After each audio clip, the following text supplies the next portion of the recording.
All right. Okay. So are we ready to start? How many do you have Okay. now? We have about 20 plus, but I think people are trickling in slowly as usual. So, okay, ni look, kita start pelan-pelan dulu ya, Prof? Yeah. Yeah. So, okay. Oops. All right. So, let me start. Bismillahirrahmanirrahim. Assalamualaikum warahmatullahi wabarakatuh. Selamat pagi, selamat sejahtera kepada semua peserta yang dapat hadir pada pagi ini, pensyarah-pensyarah USM. Welcome to our webinar series brought to you by Center for Development of Academic Excellence, or known as CDAE, Pusat Pembangunan Kecemerlangan Akademik USM. My name is Abdul Karim Alias, the Director of CDAE. And for your information, this webinar series part of our CDAE program. And currently, because of the situation, many of our program, or most of our programs, is by online program. Hopefully, when things have turned back to normal, we can have some face-to-face. But I think the webinar series, the webinar series will continue. So today we have the privilege to have our guest speaker, our invited speaker today, Professor Dr. Aida Suraya Muhammad Yunus. And she'll be sharing with us on the topic of understanding teaching and learning research in enhancing scholarship of teaching and learning, or SoTL. SoTL stand for Scholarship of Teaching and Learning. So let me introduce Prof. Dr. Aida. Dr. Aida Suraya Muhammad Yunus was a professor of mathematics education and former dean of difficulty of educational studies of University Putra Malaysia, or UPM. So we use past tense was because Dr. Aida now has retired. She has retired from UPM last year after serving UPM for 35 years. It was a long service to UPM. Yeah. So prior to the appointment as dean, she was director of the Center for Academic Development of UPM, or CADE, SCADE, yeah, which is equivalent to CDAE, and chairman of the Council for Directors and Heads of Teaching and Learning Centers of Public Universities, known as Magnetic. Yeah. So it was much earlier before I joined Magnetic, and Prof. Yeah. So Dr. Aida Suraya was an associate researcher with the Institute of Mathematical Research and a fellow of the National Higher Education Research Institute, or IPPTN, our own IPPTN. She has retired since July 2020, but I believe she is still actively involved in the academia. Currently she is a visiting professor with Universitas Muria Kudus in Indonesia, and has continued teaching courses in UPM on a part-time basis, and had also conducted several webinars and online training for Malaysian universities and MQA. And Dr. Aida has involved in various UNESCO international UNESCO initiative with Australian research universities, and many other things with MQA and in ACAP and so on. So a long history in academia. So obviously we have someone who has wealth of experience in the academic world, and Dr. Aida is actually a strong advocate of SoTL as well. Yeah. So today, this morning, we have great opportunity to learn from provider more about SoTL, and especially for all of you who are interested to learn more about teaching track, which in USM for the first time this year, our Vice Chancellor has made it his agenda, big agenda, to really implement the 4 tracks, yeah, which is the teaching track, research track, innovation track, and leadership track as well. So for the first time, teaching track is already there. But what does it take to really excel in teaching and learning and to qualify or to be eligible to be considered for teaching track? So today we will learn more about this and about scholarship of teaching and learning, SoTL. Maybe you have heard about the term. And I think Prof. Haida is in the best position to share this with us. So without much ado, Prof, silakan, the floor is yours. Okay, thank you, Prof. Karim. I've known Prof. Karim for a long while. Yeah, he's the most popular or well sought for speaker in the country for teaching and learning. I'm just looking at my video. I cannot see my own face. I'm not sure if you can see me in the video because I stopped the video and I turn it on again. I still can't get my video. Yeah, earlier we can see you, your video. Now we don't see. We cannot see. So I've tried stopping and turning it on again. Okay, yeah. But it did not work. But okay. never mind, you don't have to see my face. Yeah, but I think it's better to see you, Prof. So maybe if I may suggest, if you can just quickly exit. Okay, I turn off and then I come in again. Yeah, come in again. Yeah. Okay, thanks. So for the participants, please bear with us. I think it's nice to see our speaker, so that we feel connected with the speaker as well as with the subject matter. So please bear with us, and at the same time, please share the information about this webinar with your friends, because I think it's such a waste if we don't take this opportunity to listen from someone who has wealth of experience and to understand more about what it takes to really do well in our teaching and learning, and to do anything we do in our teaching is based on evidence, and see how we can do research into our teaching practices. Yeah. So please encourage your colleagues, your friends to join the webinar. Ya. Sayang kalau tak dengar. Of course, they can listen to the recorded version, but it's different. Yeah. It's different. The experience is different. Okay, let's see. Oh, tak nampak jugalah, Prof. Tak apalah. Kalau Rasanya connection Prof kot sebab dia ada palang dekat nama Prof tu. mungkin connection not very strong. Ya. Oh, tak apa, Prof. Kalau mungkin Webex detect that your connection, your bandwidth is not very strong, so they turn off the webcam so that you can, we can have a more smooth connection. I don't know whether Prof. Haida can hear me or not. Prof. Haida, can you hear me?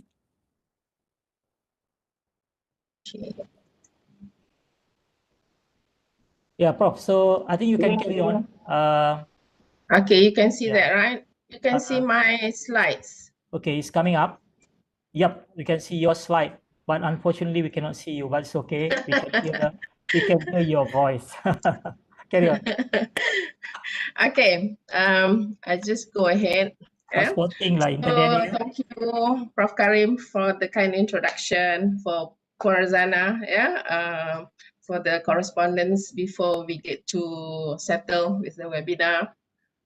So I've talked to Prof. Karim, and this is one topic that I've covered before, but it was totally different because at that time we had a one whole day seminar workshop where we go through some of the proposals.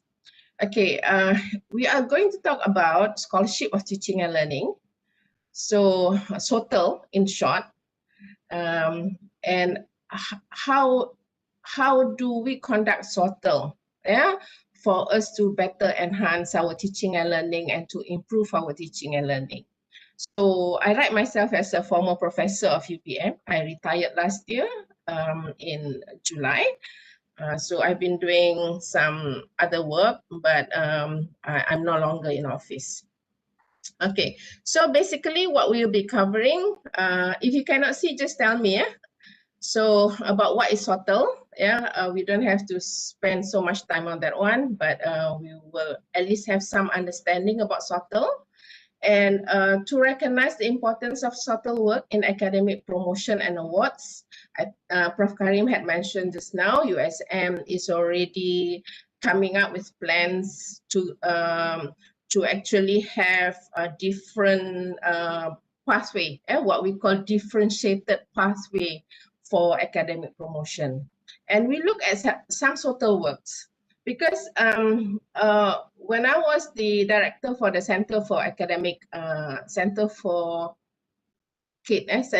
Academic Development in UPM, we had to go through many proposals for SoTL work or teaching learning research, and I think sometimes that there is, because especially for people in science, you're not used to doing social science research or educational research. So they need to see some examples of works. So let's see, and some possible designs that we can adopt for our teaching and learning research. So what is SoTL? So some people call it SoTL, whatever, but it's pronounced SoTL. And the very first time, I think way back in, I can remember 15 years ago when we first talked about SoTL in UPM, and I gave a talk about SoTL.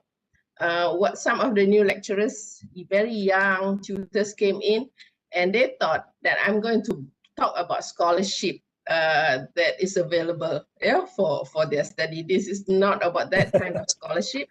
Not that scholarship, So he said, Prof, we thought you're gonna talk about scholarship. Okay. So as we know, and all of us are in it, everyone, people seem to only recognize our scholarship in doing research, our scholarship in producing papers and so on. So no one is considering your expertise in teaching as a form of scholarship, up until Ernest Boyer came out with a proposal, and he came out with a book which was published in 1990, and the title was Scholarship Reconsidered, Priorities of the Professoriate. Okay, so he gave a broader meaning to what is scholarship. And Ernest Boyer maintained as the president for the Carnegie Foundation for the Advancement of Teaching. In the United States, we have what we call teaching professors. I think in Malaysia, we don't have teaching professors so far, but we have clinical professors where we bring in doctors from who has been serving the industry for so long, and they come in, and to offer them a bigger pay, we appoint them as professors, but they are clinical professors. So again, about Ernest Boyer's work, he stressed that we should not focus on teaching in isolation. Some people just think as teaching is teaching, research is research. You do your research for your advancement in your career, and here you are doing your teaching, and you just read some books, and do with your teaching. But your research work should support your teaching. Your teaching should be enhanced with your research work. That is in terms of the content. What you do in your own field, the research that you do in your field should be included yeah, should be the basis, yeah, of content for your teaching. But for you to improve your teaching and learning, you need to do teaching and learning research so that you can actually deliver, yeah, your content in a better way that would really benefit our students. So we do not want to talk about the research versus teaching argument, yeah, because the research support the teaching and the teaching supports the research. Okay, so Boyer came up with the 4 different types of scholarship, yeah, which we are quite familiar with. Yeah, so scholarship of discovery, yeah, the research about doing research and so on, integration, yeah, scholarship of application or engagement. That's this become the basis for us to actually come up with the different tracks. So lastly, we have the scholarship of teaching. So you can see from this, yeah, the scholarship, yeah, would be the overlapping, yeah, of the 4 different types of scholarship. So what is SoTL? Okay, again, you know, I've been teaching, just now I was talking to Prof. Karim for 35 years. And before I retire, and I heard one teacher, one very experienced teacher in school, when he retired after about 25 years in service, he was talking to the new teachers, not to the new teachers, for other teachers in the school, and he said, some of you may have 25 years of teaching in the school, but you have only 1 year of teaching experience. Because after the first year, you keep repeating what you do up until the 25th year. So we consider you have only 1 year of teaching experience. Yeah. So for most of us, when we come back from our master's, our PhD, we were given courses and we start looking for content. Yeah. So we try out things. We have the content, yeah, but we try out certain methods, certain assessment methods, delivery methods, but we never actually research on what we have been doing.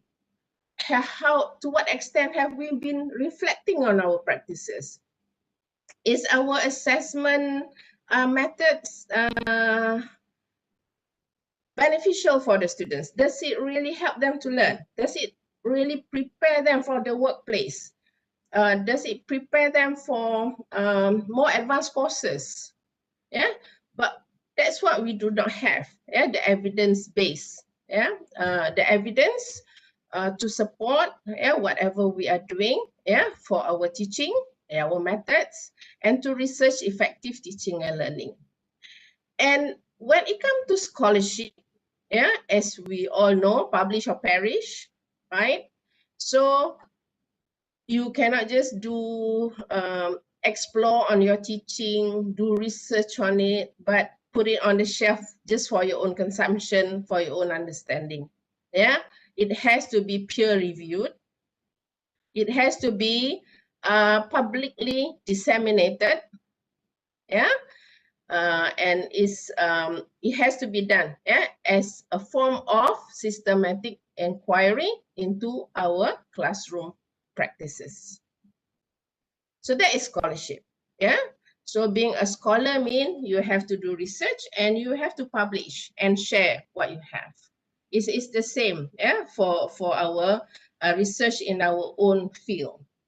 Okay. So here, problem posing about an issue of teaching and learning, study of the problem through methods appropriate to the disciplinary epistemologies, applications of results, and so on. Okay, when it comes to SoTL, I've attended a few SoTL conferences. In the US, yeah, when we have this SoTL conference, it will be attended by people from law faculty, of course, medical faculties. So many different faculties. Oops. Okay, hold on.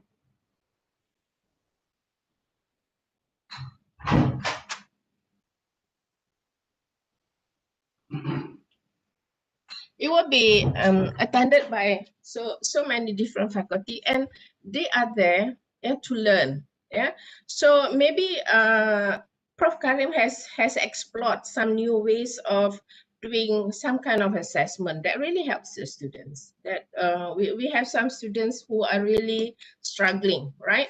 So he has some way, and he has tested for his own class, in food technology. So let's say I'm in law, right? I can actually try out what he has been doing for his class to my own, in my own context. So so they really have a good sharing, right, of their practices, what works, what does not work.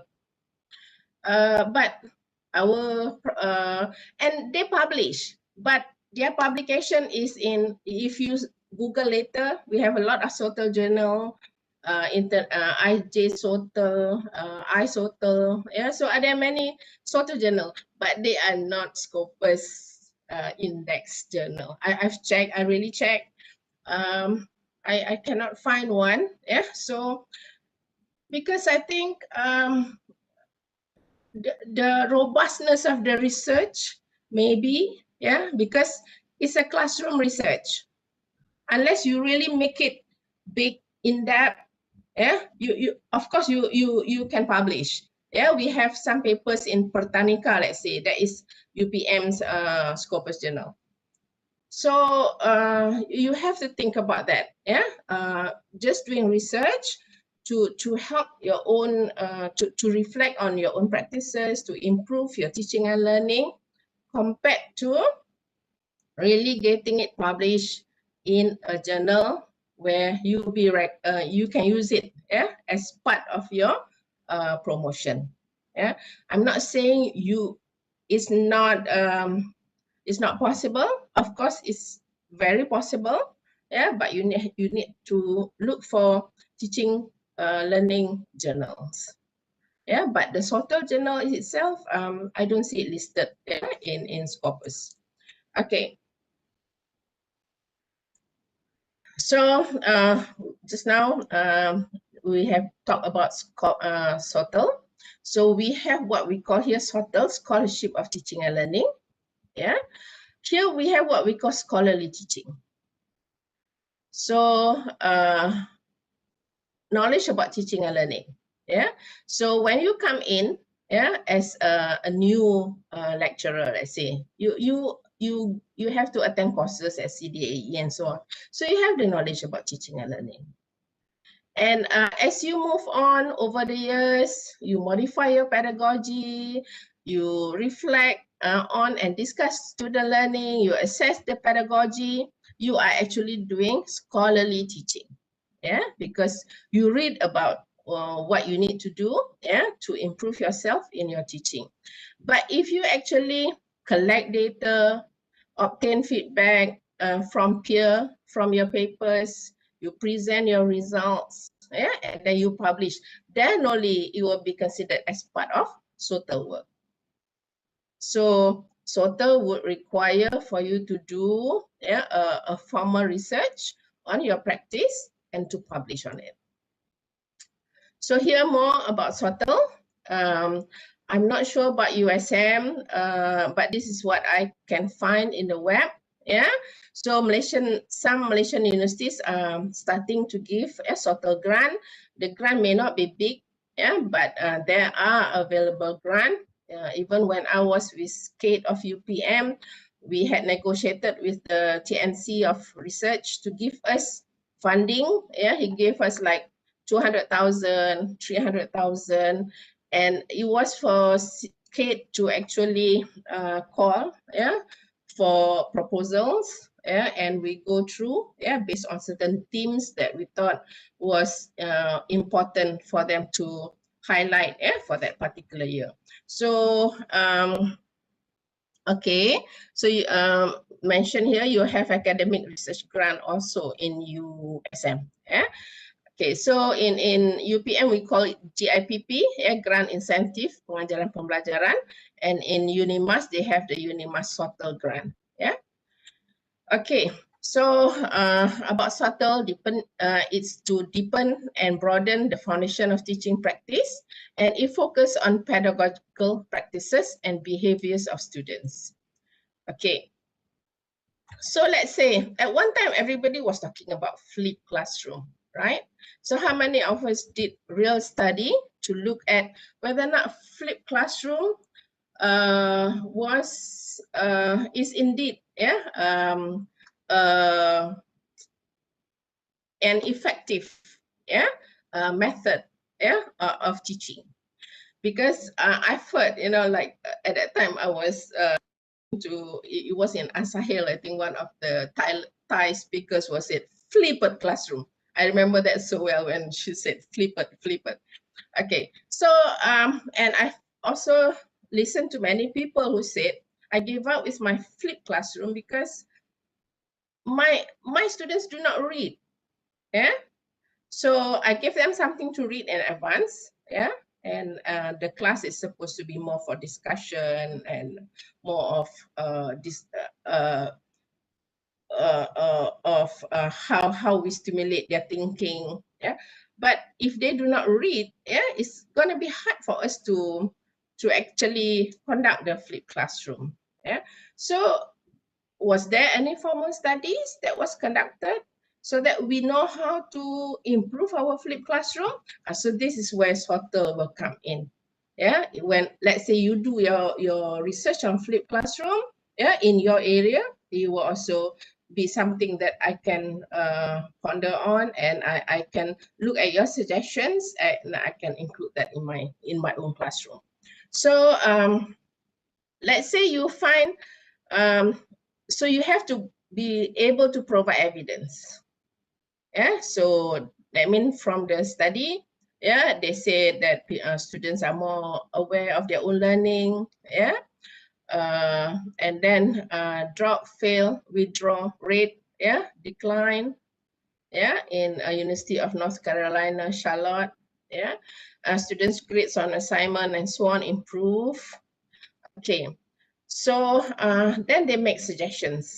And again, in any research, you cannot make suggestions beyond what you found in your research. Yeah, so that means whatever you are suggesting would be something that you have already looked into. Yeah, your research, and then you can make suggestions. Of course, you cannot go beyond, but of course there are materials that you can use to make suggestions.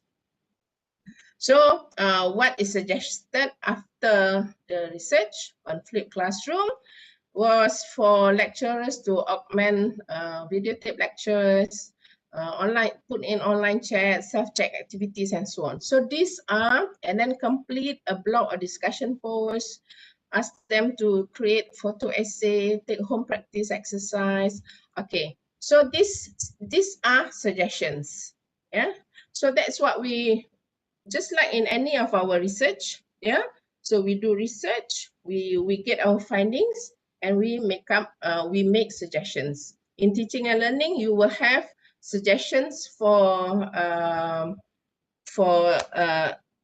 practice, and of course you have suggestion for further research.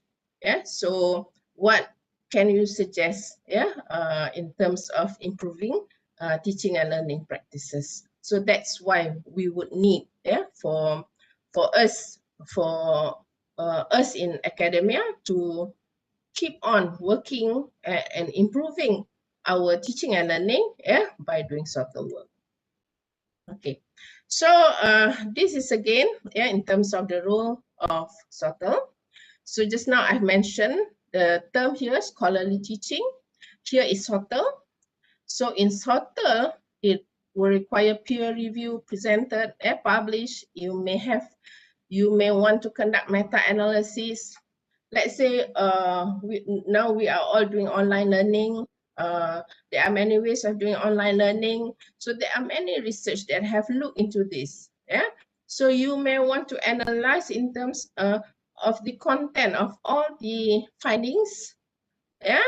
And to come up with maybe themes or to look into what actually would work, yeah, in terms of online learning. So you may want to do meta-analysis, you may want to have a literature review, yeah. So that will be a SoTL work.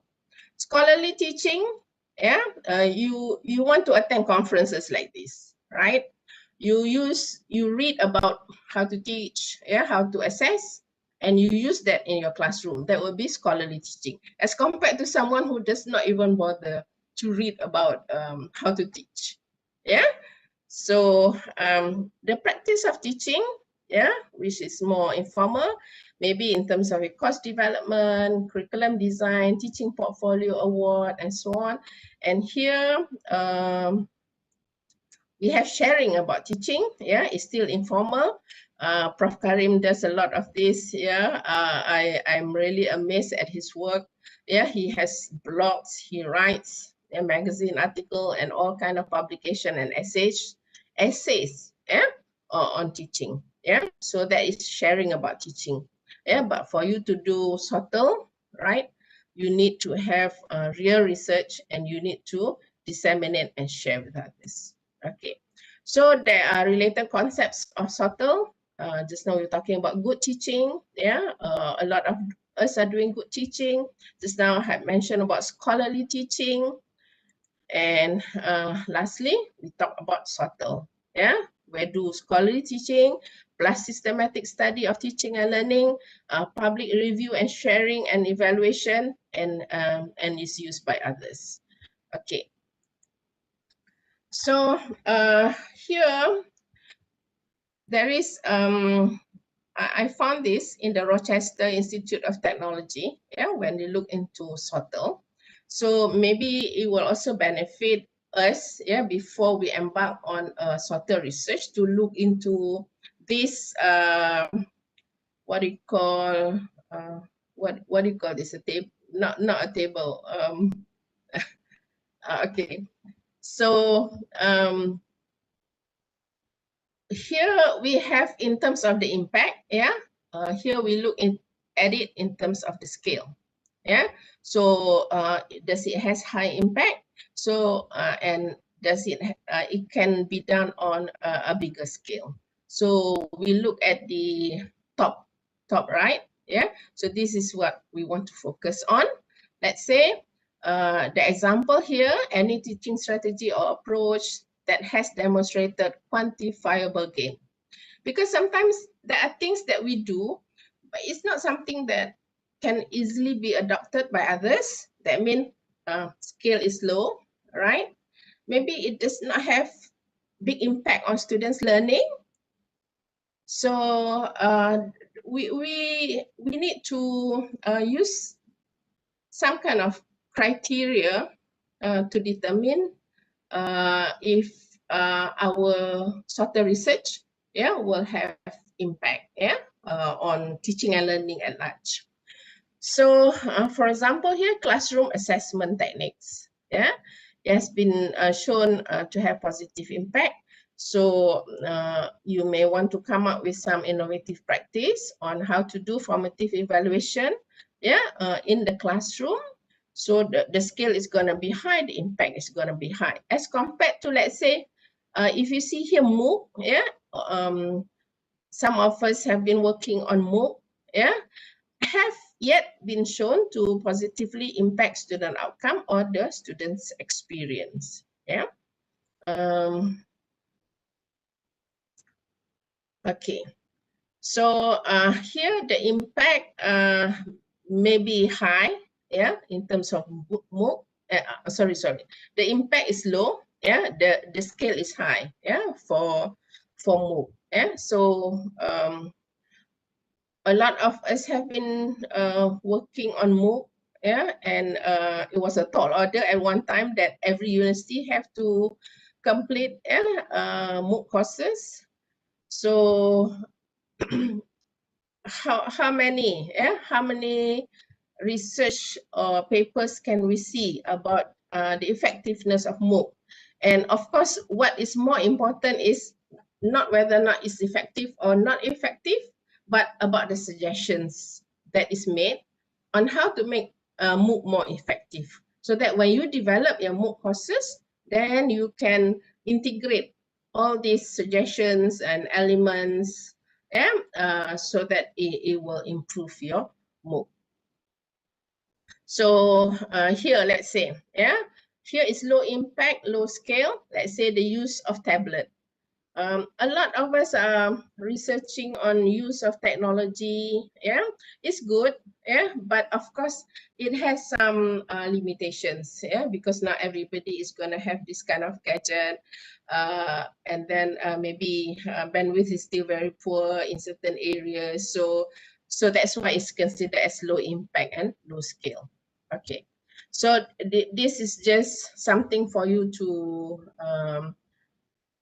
go through, when you decide on the kind of MOOC research that you want, not MOOC, SoTL work that you want to do.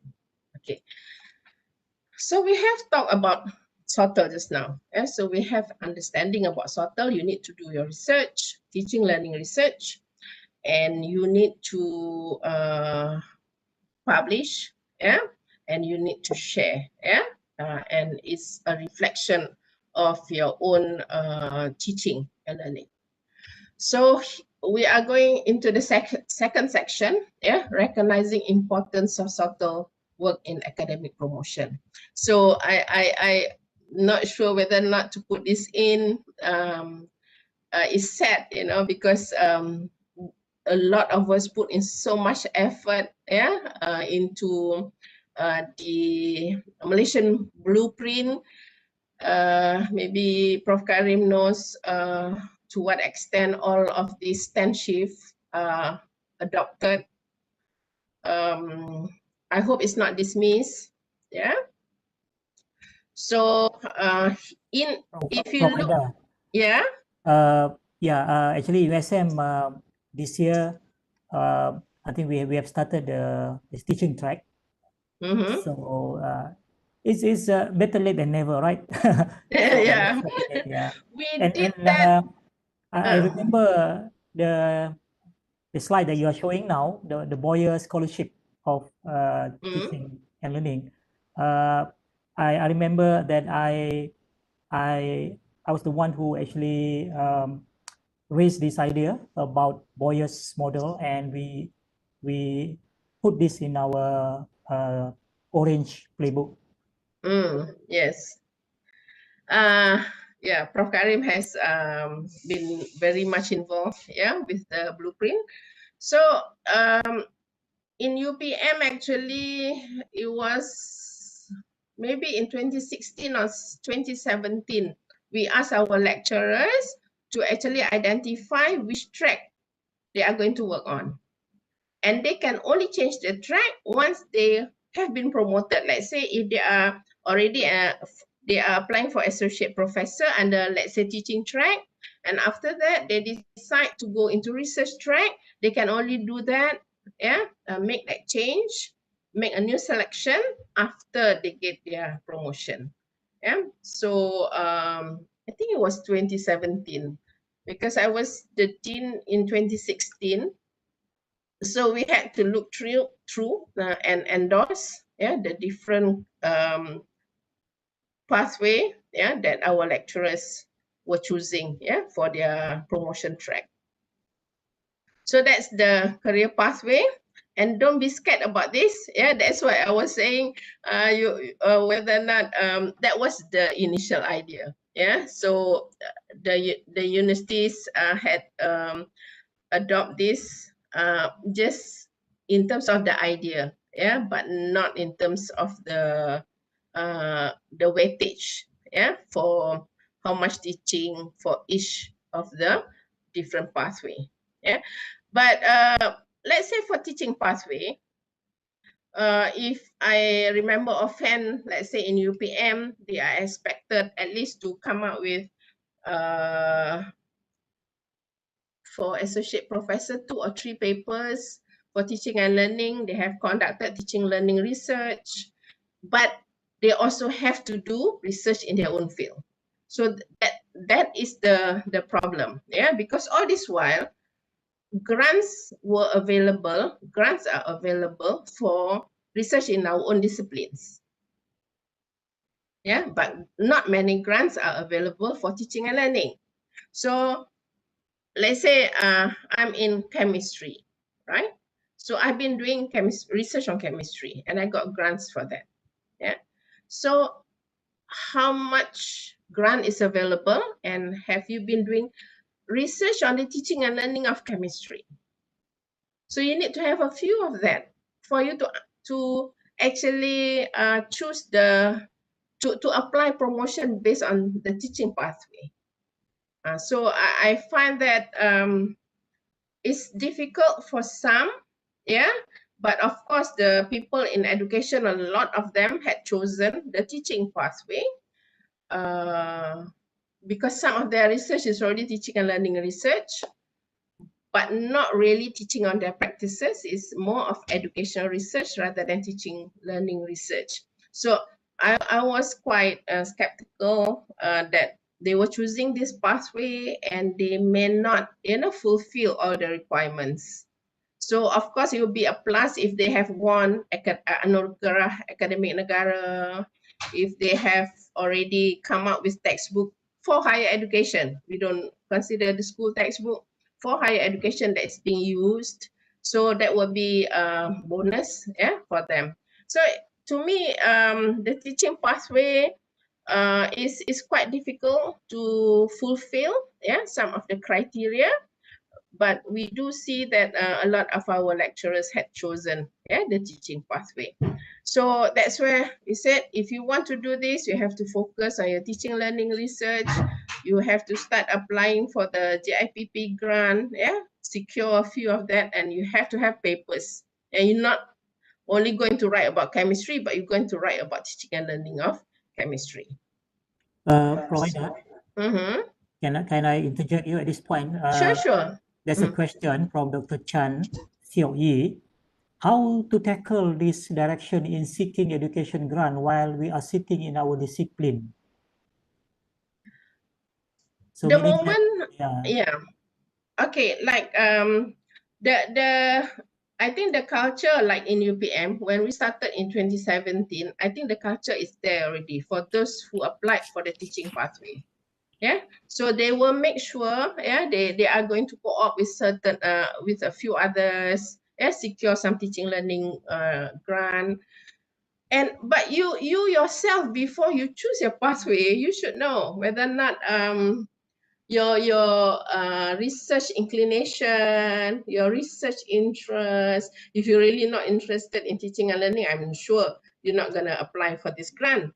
Yeah, but a lot of people have this misconception that you can apply for the teaching pathway if you teach many courses and you are excellent in teaching in terms of students evaluation. That's not it. Yeah, because we are talking here about the scholarship of teaching and learning that requires research, that requires publication in this area. And when we talk about publication, of course, they want at the very least scopus. Yeah, so you need to focus on this one. Provider. So I think Dr. Chan. Yeah. Okay. Prof. Go ahead. Yeah, I think this is interesting. Have you seen any example, at least in UPM, where someone is pursuing research in their own discipline? So they are very active researcher in their own discipline, let's say engineering or whatever. At the same time, they are also doing some research on their own teaching practices, on Soto. Yeah, actually Soto, part of Soto is about researching on your own practices. Mm-hmm. That is what Soto is all about, the fundamental of Soto. Do we say the fundamental of Soto? Yeah. Yeah.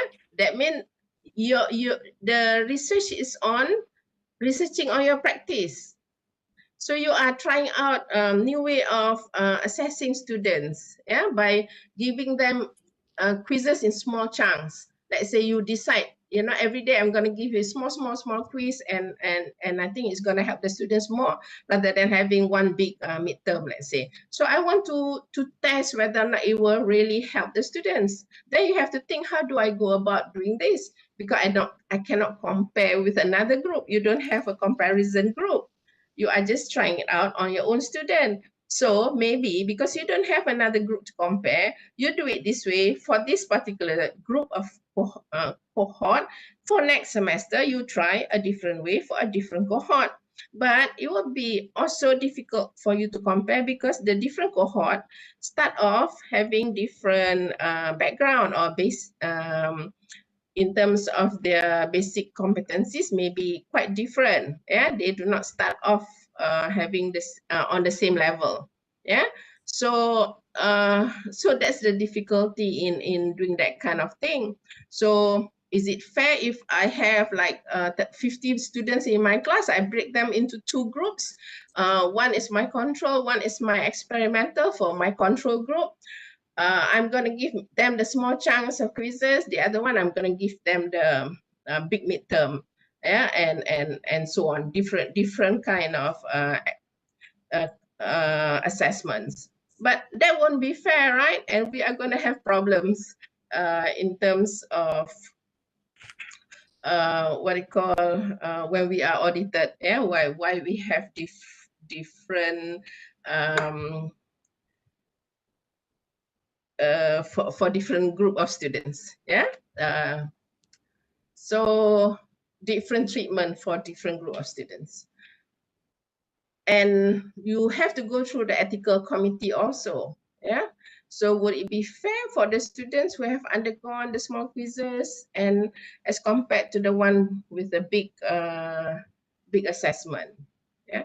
So we need to look into how best can we work around it. So that we can actually test it out. So the testing part is going to be something that you need to read, yeah, go through literature. How do we people go about it so that you do not put some student at disadvantage, yeah. You do not disadvantage certain students. So these are some of the issues. So you need to think about what research design would be best for you to test that. So the fundamental of SoTL is to do research on your own practice. Yeah, to reflect on your practice and to research on it. I think I saw one question just now. What if you are not asking for any funding? Yeah, because this is just classroom research. But you do the research, yeah, using your own fund.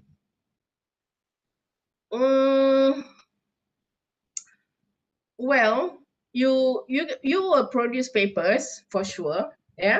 So you have to pay your own way for everything, yeah. So you come up with the papers.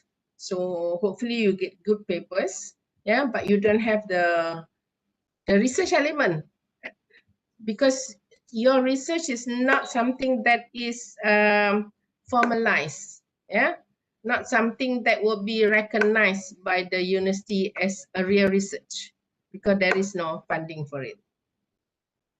It's not just something as informal as I'm just going to do a survey on my class and then I'm going to analyze this and come up with a paper. So then that won't be a real research. Any comments about that, Prof. Karim? Yeah, okay. Actually, what I meant was, someone is doing research on their own discipline. I mean, let's say engineering. Yeah. But at the same time, SoTL is actually looking into their teaching practices and doing research on that part, right? Yeah. Yeah. Okay. So I think I answered that. Because let's say if you are doing the teaching pathway, you are expected to do research. Let's say here, don't think about the weightage, right? So you are going to do research on engineering. Maybe 2 of your research would be on the teaching and learning of engineering. The title will be on teaching and learning. Yeah, it's a real formal research. And you will have some papers that you generate from that research. Okay, so that's a difficulty because when lecturers come in, they know that they have to produce, to do research in their discipline. That is what they have undergone, yeah, in terms of their study, yeah, their PhD and so on. They know how to do that, yeah. They can take that off quite easily, yeah. But when it comes to teaching and learning, so I said this is not for everybody. It's for those people who are really inclined, towards improving their teaching learning and to improve their scholarship of teaching and learning. Apart from what Prof. Karim was asking, I saw one question in the chat. She was asking, maybe Dr. Chan again, she was asking whether or not if a research does not have any grant, but the research was conducted using your own fund, yeah, would that be considered? Yeah, it would not be considered as a research project, because a research project is something that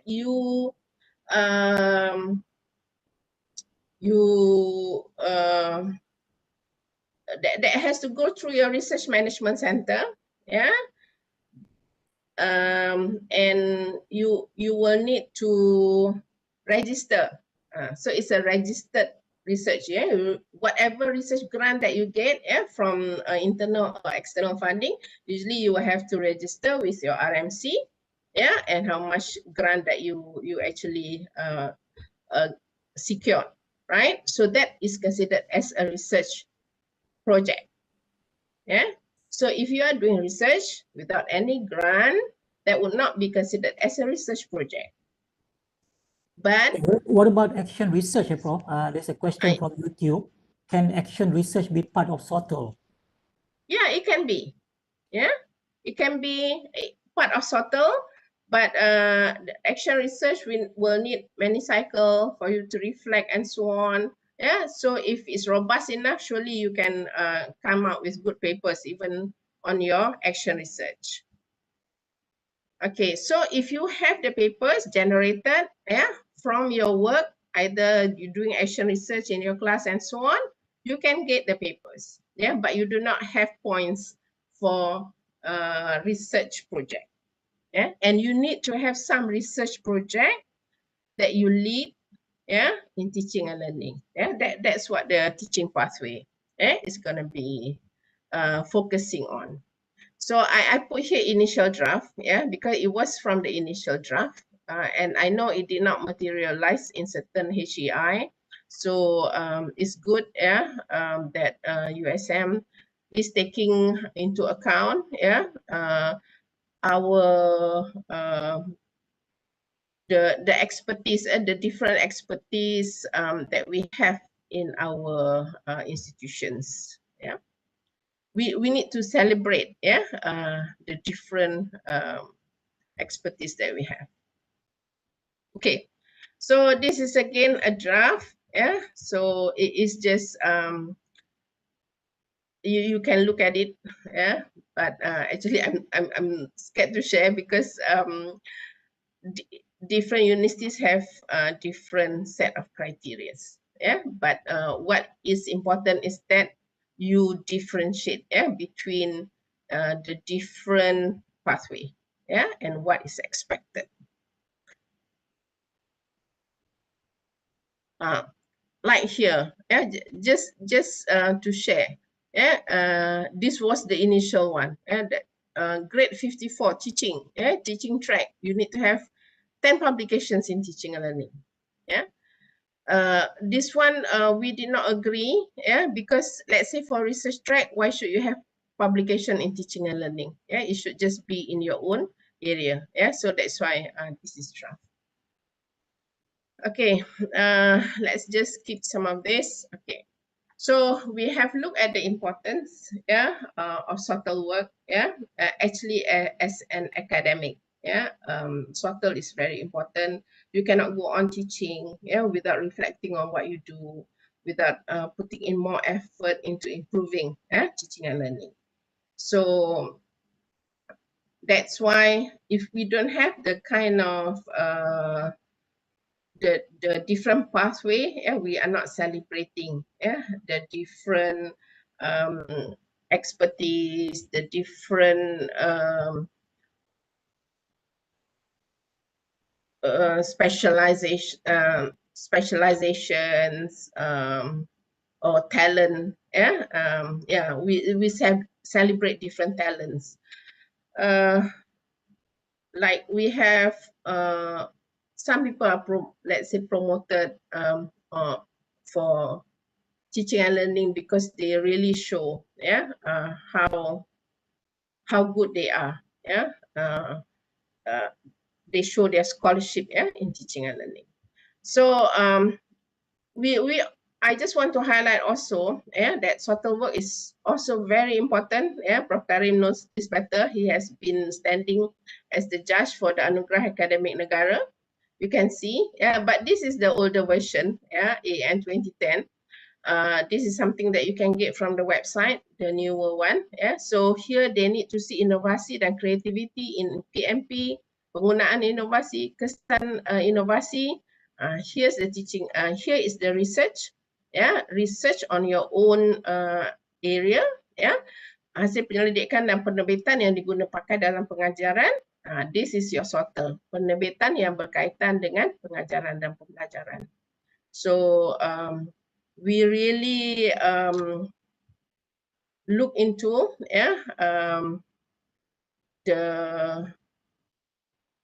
for each of the candidate, to what extent do really get into teaching and learning, and to enhance their scholarship in teaching and learning for us to award them the Anugerah Akademik Negara. So we have one recipient with us here. So I want to move on to example of SoTL works. So just now, Prof. Karim was asking about action research, analyzing your own teaching practice, engaging with relevant literature, and using an intervention of review. So you may focus on teaching methods, curriculum design, learning outcomes, and any other topics that's relevant to teaching and learning.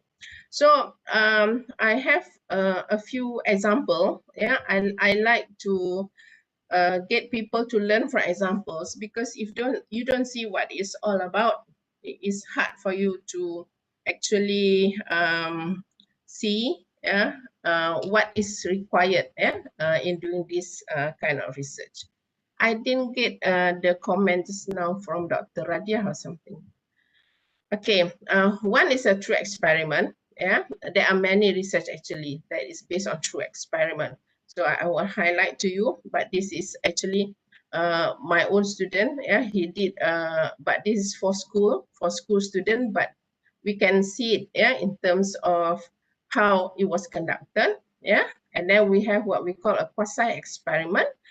We have one example here, a correlational study, and then design and development research. There are many other kind of research, but I'm just focusing on these four first, because this is just sort of an overview, of the kind of research that you can do for your SoTL. Let me, okay, because I want to show you, okay, examples. Yes.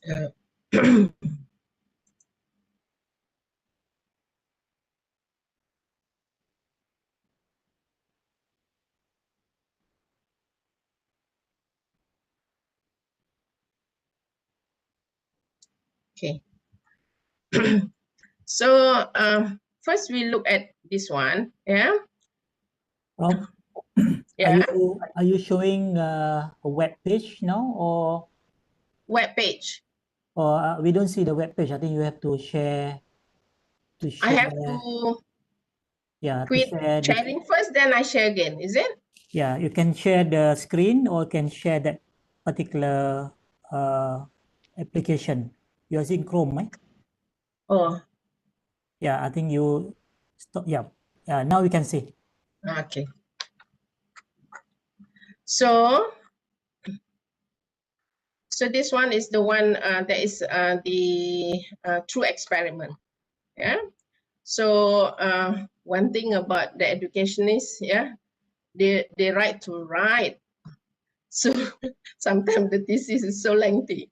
So this is we will look into the kind of objective. Okay. I think I will just go into the abstract for this one. Yeah. So this is an experimental study. Yeah. Just now I mentioned to you about true experiment. Give me a minute. Hello. Kat depan ya? Okay. Give me a minute. Okay, Prof. Don't worry. Wow, what a long this is. Okay. Someone is sending. I think it's normal for especially those like people in arts with long thesis, 300 pages. For the sciences, like 30 or 60 will be enough. For It's us, we different from like to science create lah. we like to create novels out of our thesis. I had one student, my last student did qualitative. His was like 500 pages at first, then I trim it down to 300 something, then we trim it down to 200 something. In the end, I think he had like 270. Sorry, I'm Prof, looking at pengalaman sendiri we had people carrying jilid 1, jilid 2. I had that for my PhD. Just now, Dr. Radia, Radia, Yeah. your name? Ya, saya You Radia. asked me something just now? No, it's Ya, just a tak statement. ada.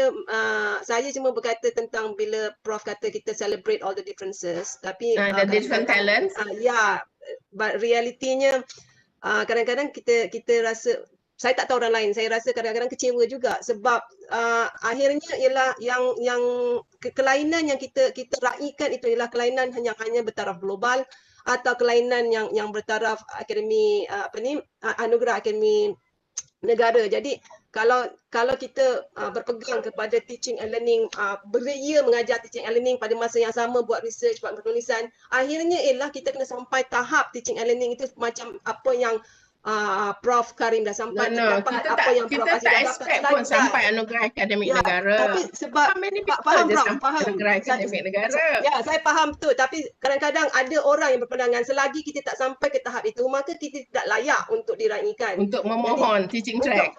Jadi selagi tak sampai tu, tetaplah kita terpaksa menggunakan track yang lama yang hanya berpegang kepada research dan publication semata-mata. Jadi berapa ramai yang boleh dapat anugerah akademi negara seperti Prof Karim, seperti Prof Azidah itu kan.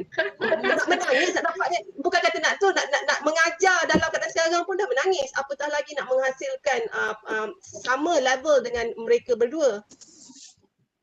Okay, actually kalau kita lihat kriteria yang kita buat untuk UPM, kita tak masukkan pemenang anugerah akademik negara sebagai salah satu kriteria, but that will be a bonus, but they will have to show dia punya scholarship in terms of the research. Just now I said they have to somehow secure at least one grant, 1 or 2 grants, I cannot remember offhand, yang teaching and learning research. That means the GIPP should be okay, or any other research, but is inclined towards the teaching and learning. So that will be it. And then we expect some publication on teaching and learning apart from their own area of expertise. Kalau chemistry lah. Kalau engineering tadi. But it will be a bonus if they have actually won big teaching awards. Okay, that's so. I'm sure Prof Karim is listening to you, so I'm sure he is with the group. He's going to formulate all the criteria for USM.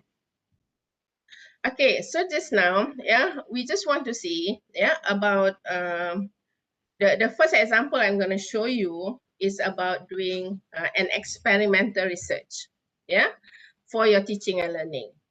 So in doing experimental research, just like in sciences, you're gonna have one control group and one experimental group, or you can have more than one experimental group because you may want to try out different strategies or different teaching approach, whatever.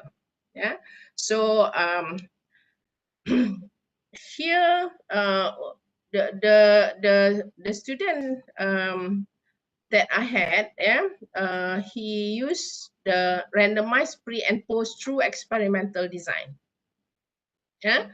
And he tested, one group was, here's the group, he has one group that he developed learning content, and you need to control in terms of who teaches all the group. He has to teach all the different groups, because you have to control many variables in terms of the instructor, in terms of the time for the teaching, in terms of the content for the teaching.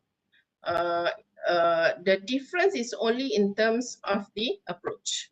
Or here he's using different technologies, let's say.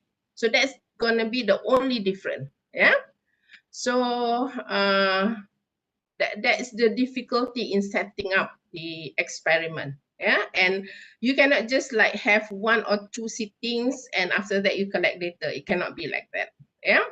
So it has to be supported by some kind of other literature that say, let's say another study, the students will undergo the learning for like 10 hours, 20 hours or whatever. So you need to have that kind of justification on how many hours. So this one was a lengthy one. So he has different group. So one was using the Van Hill phases of learning module. And the other one, the second group, was using the Van Hill level of geometry thinking using Google SketchUp module. So he has 2 groups already, and the other one is his his control group. And when you do an experimental study, I see that a lot of people, when they do an experiment, you want to set up an experimental study, and all you want to see is whether or not students' achievement is going to differ. Will there be differences between the group that undergo treatment A as compared to treatment B? I mean, surely there will be differences. One uses some kind of animated instruction, let's say. You want to compare with one that is using the conventional teaching. Of course, there will be differences. So what's the point? So there should be other things that you want to measure. So if you use this kind of instruction, what differences would you see in your students' learning? So here, there were a few things that he was measuring. Things like he had tests to measure geometry thinking. He had tests to measure students' spatial visualization ability. So you need to find all this battery of tests. Either you get those that has been developed and you ask for their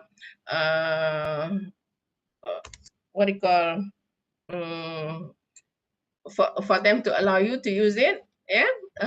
Sometimes I'm lost in terms of finding the right words.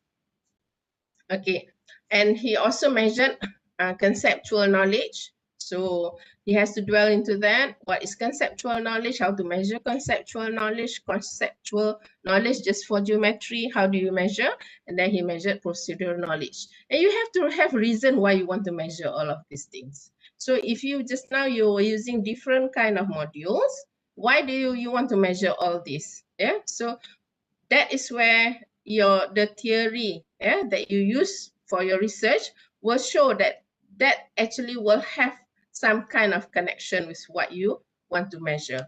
And of course, in his study, he had a lot of other things that he measured, like just now, the geometry test. He had the geometry achievement test, so the spatial visualization ability. So these are among the things that he measured. So this is the result of his study. So okay, I just go through briefly with you on that one. Okay, this is what we call a true experiment. When it comes to a true experiment, you set up different groups, and the groups cannot be very small, because sometimes you need, I would be comfortable if you have like 30 in a group, like for this particular study, but sometimes that's not quite possible in our classes because our classes are quite small, maybe 40 students in a class. So you may have to divide into 2 groups.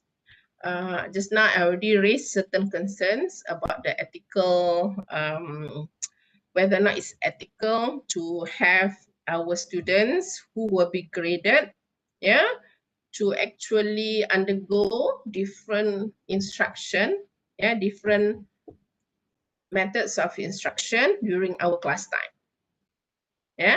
Or do you think, or what you can do is that maybe after you finish collecting the data, you have to make up for the other class, yeah, who had gone through the conventional way, yeah, so that they in the end everybody gets the same treatment after you collect your data. So that may be possible. Okay, so this is a true experiment, yeah. Okay, and we have what we call a quasi experiment. Can you see this one now? Nampak, Prof. Okay. So looking into effects of mobile learning, yeah, again, there will be, here they only have two variables they are measuring. One is listening comprehension skill. The other one is attitude, yeah, English for foreign language adult learners. Okay, so the moment we see the title effect of mobile learning, we know it's some kind of experiment, yeah, because you want to see the effect. And why do we call this a quasi experiment? Yeah.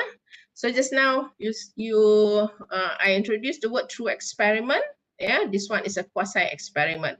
True experiment is when you have like 40 students to a group. Yeah. You divide them into two groups. One is your control. One is your experimental group. The difference with a quasi experiment is that you cannot choose your students at random. You cannot randomize your students to the control and the experimental group. They are intact group. They are already as it is. You know, like you have one class, you have two classes for the same course. One has 16 students, the other one has 15 students. So you take the 16 students and the 15 students as your research groups, and then you assign them one as the experimental group and one as the control group. So in a quasi-experiment, the students may be different, yeah, at the start of the experiment. So you need to see, to maybe give them a pre-test to see if they are at of the same ability, yeah, on whatever that you want to measure, on the variables that you want to measure. So quasi-experiment, yeah, so here to explore effect of mobile learning, yeah. So he did a quasi-experiment from a foundation program. So the research data include results of two sets of listening tests and learners' response on attitude questionnaire. So that is the difference between a quasi-experiment, yeah, and a true experiment, yeah. Of course, the true experiment is more robust as compared to a quasi-experiment. Even for us, when we do research in school, usually we conduct quasi-experiment, because when we go to the school, we cannot just tell the teachers, I want 60 students, and then one will undergo this one, the other one undergo that. Yeah, so it's hard for us to set up like that. Yeah, so we will take the whole class. Yeah, when the moment you take an intact group, it will be a quasi-experiment. Okay, and the other one that you often would see, yeah, in a teaching research is a correlational research. So you want to see if something correlates to something else, right? I'm sure you do this a lot also, yeah, in the sciences. So here we are looking at the correlation of the improvement of teaching evaluation scores based on students' performance grade. Yeah. So here, what they want to see is to explore the influence of teaching evaluation on teachers. In that, they might try to please their students by giving higher grades in order to get higher teaching evaluation scores. I was attracted when I read the abstract, because this also happens sometimes, yeah, in our Malaysian context, where students tend to evaluate highly, yeah, lecturers who are more lenient with their grades, who are more friendly, who are maybe young and handsome. Yeah, so there are many different factors why students may rate, yeah, our lecturers differently. So this is just to confirm. Yeah, sometimes for those you may ask, why do you want to do this kind of research? Yeah, this is just to confirm whether or not students have this kind of feelings, yeah, about their lecturers and how they're going to read their lecturers. So, well, this does not have direct bearing on teaching and learning, yeah, but this would be a teaching and learning research. Maybe more of educational research rather than teaching and learning. Yeah? So I need to differentiate that. Yeah? So we have educational research, and educational research may not be teaching and learning. But teaching and learning research is, of course, an educational research. Yeah? So I just want to show you actually what correlational research is all about. Yeah? So this may not be teaching and learning, but it's a correlational research. Here they analyze the correlation between teaching evaluation scores, student final grades, and course fail rates, and examine whether students' final scores and course fail rates are important predictors of teaching evaluation scores. Yes, so that's what they do. So they need to confirm that. So they need to see maybe how they can improve teaching evaluation so that it's more objective. So that is the use of this research, not to have direct bearing on teaching and learning per se. Okay, just now we had a look at the quasi. Okay, here's another one that I want to show you. Yeah. This one, if you look at the title, you know this is what we call a qualitative study. Yeah. Chinese students' understanding and struggles with critical thinking, a narrative case study. And this is classified as a qualitative study. Yeah. So, you know, in a qualitative study, yeah, the data collection will be through interviews, observations. Okay. So why international students struggle with critical thinking? Yeah, this article approach the issue by examining how international graduate students understand critical thinking as well as the challenges. Yeah, they use a narrative case study framework to collect data from 4 Chinese international graduate students at a large university. So we can see, yeah, they don't have many participants or informants, yeah, for their research. That is the difference between a qualitative and a quantitative study. But what I see is that, especially with the Western writers, yeah, they have this flair for writing, so they can really put up, yeah, their paper, their qualitative paper, yeah, because you have to have a good flair in writing if you want to do qualitative. So how you put together, how you link with the theory, yeah, so that's important. So the result showed, so that's the result. Okay, so usually in a qualitative study, yeah, we can see here who are the participants and how they code. Yeah, so that's qualitative. Okay, so I stop share, yeah, the examples first, yeah, and I go back to the slides.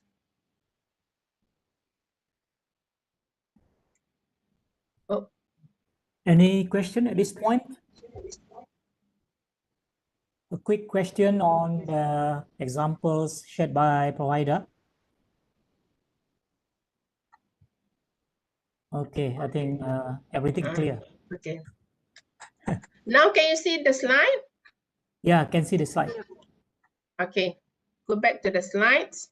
So actually the design and development, yeah, I think I have it at, I don't know why I didn't have it just now, but I will have it in one of the slides. Yeah, so this is another research, yeah, for SoTL that is quite popular among our lecturers, because what is expected is that they come up with a tangible output. Yeah, that is sort of expected. Yeah, the tangible output. So for you to develop something, yeah, you design and then you develop. Yeah, so here is a learning games prototype. Yeah, so I see that a lot of the application for our GIPP can be categorized as design and developmental research. That's why I add this in. Okay.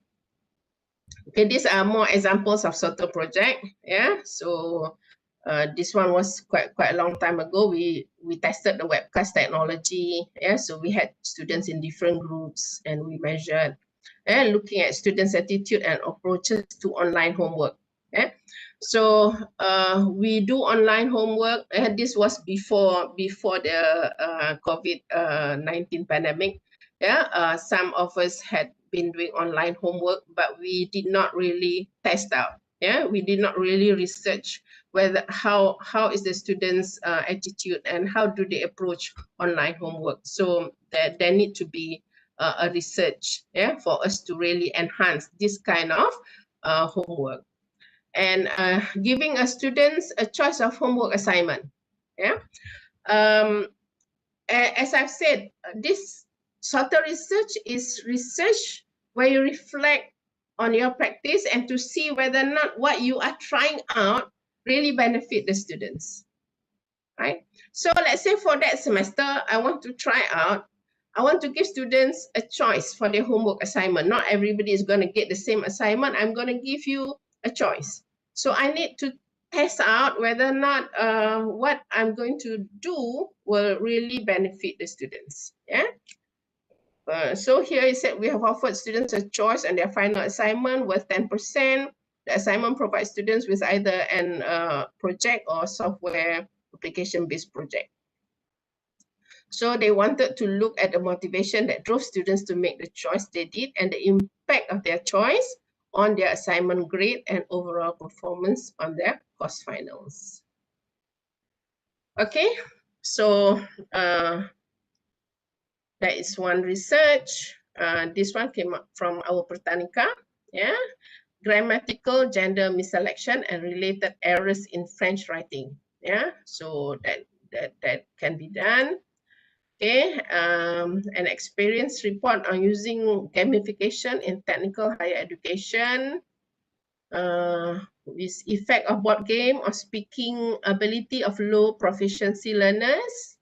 Yeah, so we know the moment you see effect, either it's gonna be what you call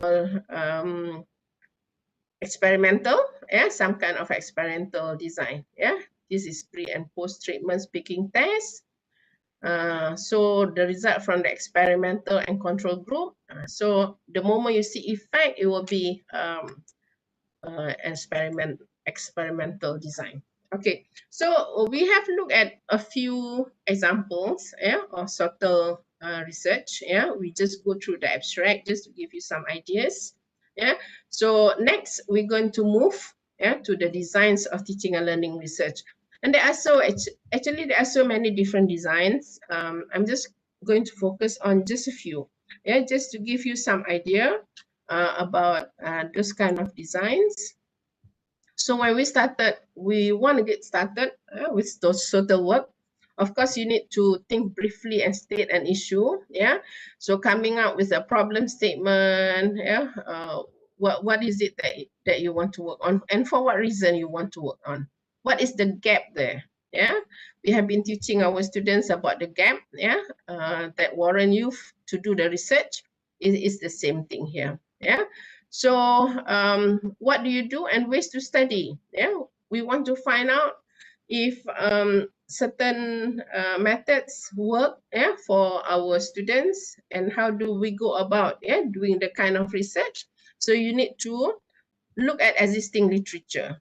Yeah. So literature review, and from the literature review you will have some idea, yeah, about the underlying theories that's being used, yeah, in terms of the research design. Yeah. So the literature review help us with the theories, with the design, and also to give direction, yeah, to our research.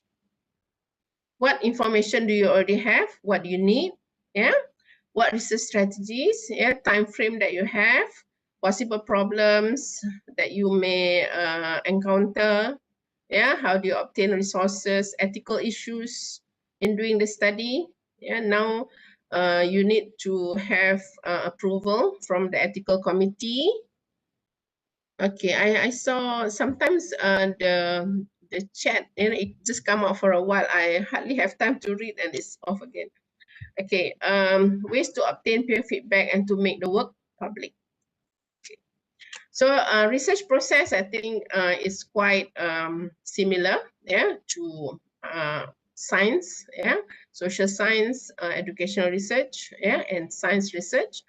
So we start with having the research idea, then you start reading your literature, yeah, and come up with the theories, yeah, that underlie your research. Then you can pose your research question. It has to be operationalized. Think about the design, how to collect data, how to analyze, yeah, and the answering the research question, yeah, and theoretical interpretation, yeah, and of course you need to do comparison with earlier findings. So back to the Boyer's form of scholarship, you have to have clear goals, educate preparation in doing your research, you have to have the right methods, and then do reflective critique, do effective presentation, and have significant results. Okay, so this is just about what research design is. So I won't spend time on that one. So just now we had looked at the approach. Yeah. So either is it going to be qualitative, quantitative? Is it going to be mixed method? And then for quantitative, is it going to be correlational? Is it going to be experimental? And then you need to think about population sampling technique. So if it's going to be a bigger research, yeah, population, you have to identify what is the population and how you do your sample, yeah, how you determine the sample size, how you do your sampling technique. Yeah. So time and place of data collection, how are you going to, and also tools and methods of data collection. Yeah. There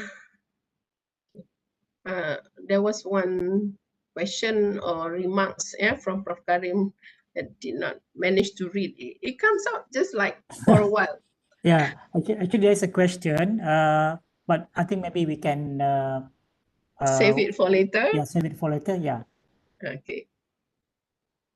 So in terms of methods of data collection, yeah, that is also one difficulty with educational research, because you need to find a good instrument. Yeah? If you had looked at my student just now, Dr. Tan put it on the geometric thinking. Before he came to see me, he was in Taiwan, and he was with this Professor Wu, and Professor Wu had been working on geometric thinking. So he has the Wu's geometry test. So he has all the different worksheets on how they teach geometry using Van Hill. So he has all those already. Yeah. So that's why he was one of my students who graduated on time. So that saved him a lot of time. Yeah, and of course there were instruments that he had to build for himself. Yeah, in terms of achievement tests and so on. Yeah, his procedural knowledge based on specifically for geometry that he had to develop himself. So it's very important you have the correct tool, yeah, for you to collect your data. If not, you're gonna waste a lot of time. Yeah, so your tool will have to be verified, will have to be validated, yeah, has to be reliable. So all of this will have to come in, yeah, when you talk about your research. And of course, you need to decide, yeah, what kind of data analysis you are going to run, yeah, for your data. So we have looked at possible research design. Yeah, we had just now we had looked at one case study. It can be quantitative or qualitative. Ethnography. Yeah, we have one slide. Yeah, it can be also in terms of analysis or textual analysis. Not many people can actually really go into this, unless you are really qualitative and can do this kind of analysis. Just now we had looked at experimental design, grounded theory research. I have one example, longitudinal. Yeah, I'm not sure if we have time for that, because usually your teaching learning grant may just span about 1 or 2 years. So it can be done, yeah, because longitudinal does not mean it has to be like over several years, yeah, but it has to be over quite a long duration of time. And then just now we were talking about action research, yeah, quasi-experimental, self-study, yeah, and survey research. This is one very common research design. And methods of data collection, yeah, interviews and focus group, questionnaire, test, content analysis, yeah, secondary analysis of existing data. You may want to look at students' grade, how they perform over the years in terms of their CGPA or grades in certain areas, yeah, of field of study. So it's going to be quite hard for us to get that kind of data because it's confidential. But sometimes for research purpose, you may be able to get. So that is secondary data. Okay, just now we talked about quantitative and qualitative. So quantitative, you collect data, it's just numbers, and then you're going to do some statistical analysis. This one more of interviews and so on. And it will be in terms of excerpts, you will have to come up with a thematic in the findings. You have to come up with themes and you discuss based on each themes.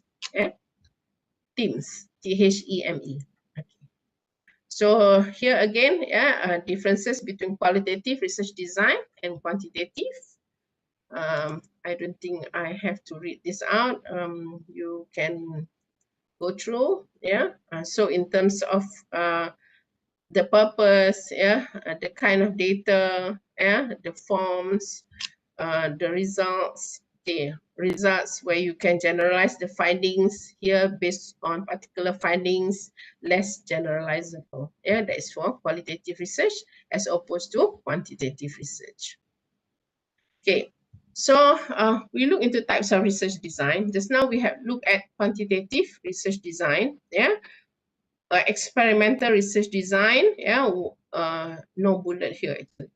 One is true experimental and the other one is quasi-experimental. True experimental design is when you can actually randomize your participant to groups. The groups will be your experimental group and your control group. And you can have more than one experimental group, like the example I've shown you. So I see that a lot of the proposal, they are trying to do this kind of experiment, either true experiment atau quasi-experiment. Quasi-experiment, you have intact group. That That means you are working with one class, and then trying it out also on another class for a similar course or the same course.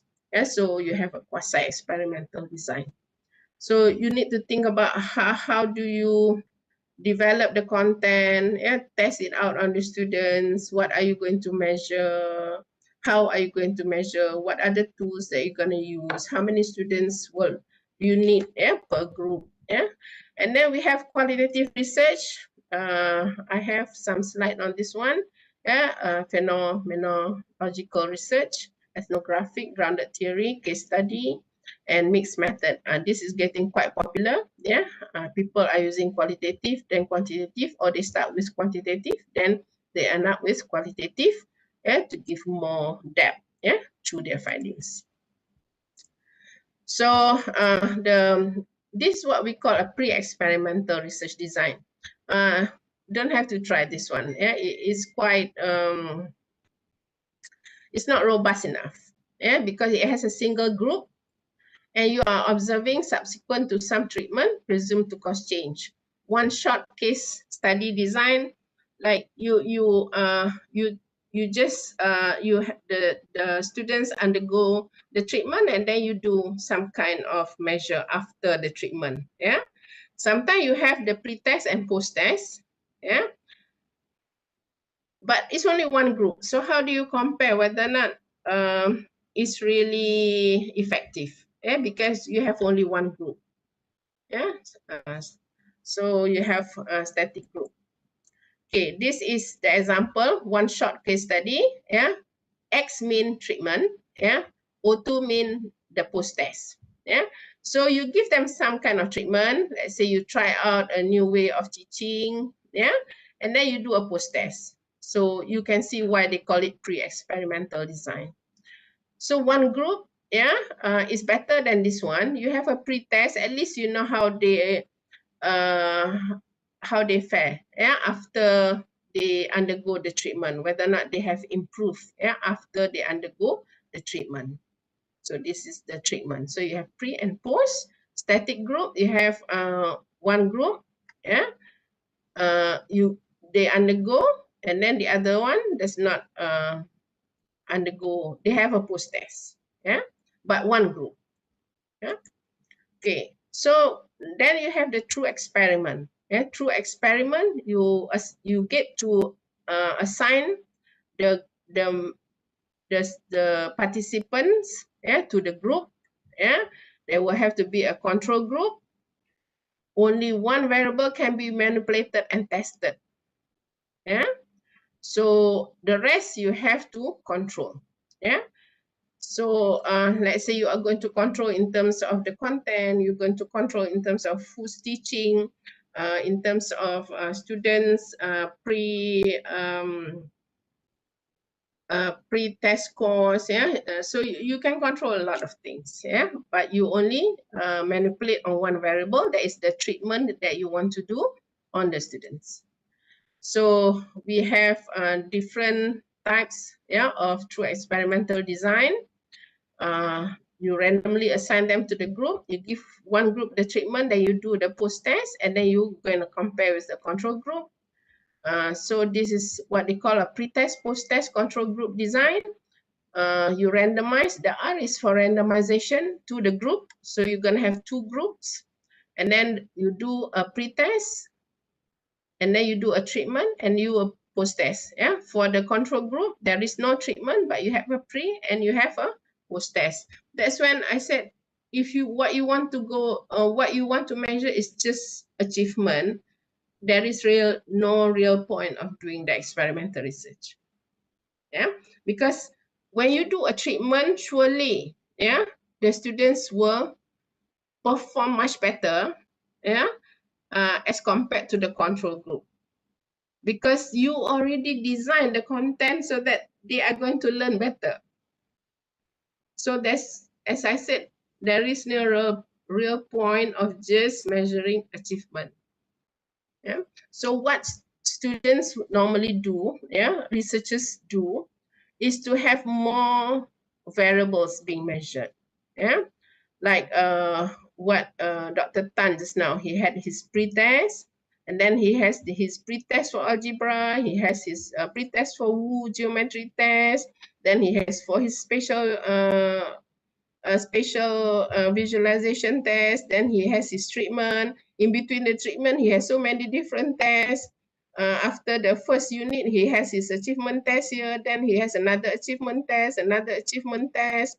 So that kind of thing. And then he had a delayed test to see whether or not students still recall or actually master the content much better, yeah, with the treatment that he gives. So you need to come up with that kind of design, yeah, but basically the design is still like this, yeah, but you need to have more measures. Okay, Solomon group design, yeah, because you do not know what actually had caused the differences in the post-test. So you will have one group that is given treatment, you do the pre and post. The other one, no treatment, pre and post. This one, the treatment, you have the post and so on. Okay, so quasi, we have, I've already mentioned, yeah, absence of either random assignment of subject to the experimental or control group. So we have seen just now the use of mobile learning just now. It's mentioned this is a quasi-experimental design consisting of two groups. So this is an example of quasi-experiment. Time series. You have same measure of the same thing but at different time. Yeah. So time series design. Quantitative research design, this is non-experimental research. So we have descriptive, correlational, survey, developmental, and there are many more, yeah, but this is just like an overview of it. Yeah, correlational, we have seen just now, when you want to correlate between two different variables and you want to see the strength of the relationship. Yeah, so you do a correlational design. Just now we had seen this example, the teaching evaluation on teachers, and they want to see whether or not there is correlation between teaching evaluation as to the final grades and correlation between scores and course-fail grades. And qualitative research design, okay, we have seen this example, yeah, about students struggle with creative thinking. This is a narrative case study. And for qualitative research design, it can there are many, yeah. These are just among the possible designs, yeah. Phenomenological, yeah. Examine human experience through the description provided by people who are involved in it, yeah. Example, educational literature, educational, I cannot see the top. Literacy, a phenomenological study of the representation and voice of students at risk. This is a Doctor of Education thesis. Yeah, looking at students at risk, yeah, at risk of dropping out, at risk of, we call all these students at risk, yeah, at risk of failing. So it depends on how they categorize, yeah, the at-risk children, at-risk students. Yeah, so they want to hear from the students themselves, so from their representation and voice of the students. So that's why they call it a phenomenological design. Let's say it involves 30 individuals, yeah, administrators, psychologists, teachers, students. They research about representation needs, perception, yeah, okay. And next, we have the ethnographic research, where you collect data from certain cultural group. Yeah, ethnographic study is quite popular. Yeah, who are the key informant. This does not sound like an educational research, but it's from the Faculty of Education of Victoria University. The everyday lives of men, yeah, and ethnographic investigation of young adult male identity. So this is an ethnographic study. Yeah.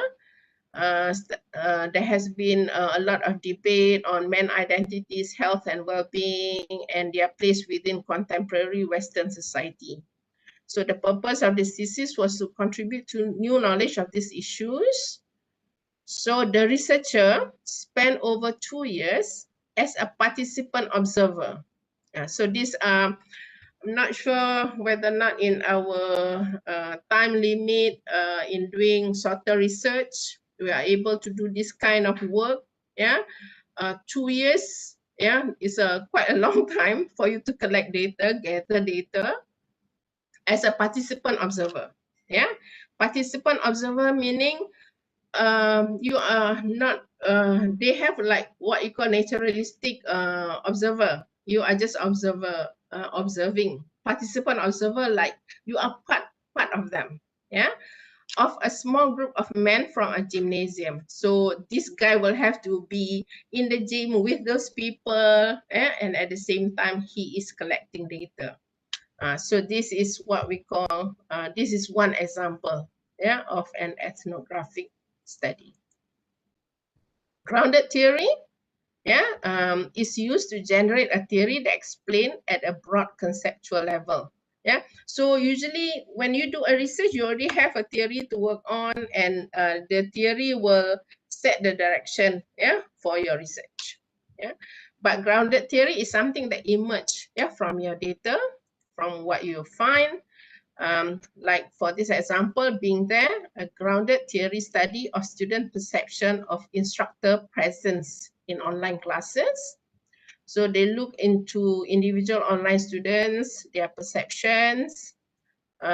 This qualitative study use active interviewing, and then followed by the Straussian grounded theory design to guide the collecting and coding.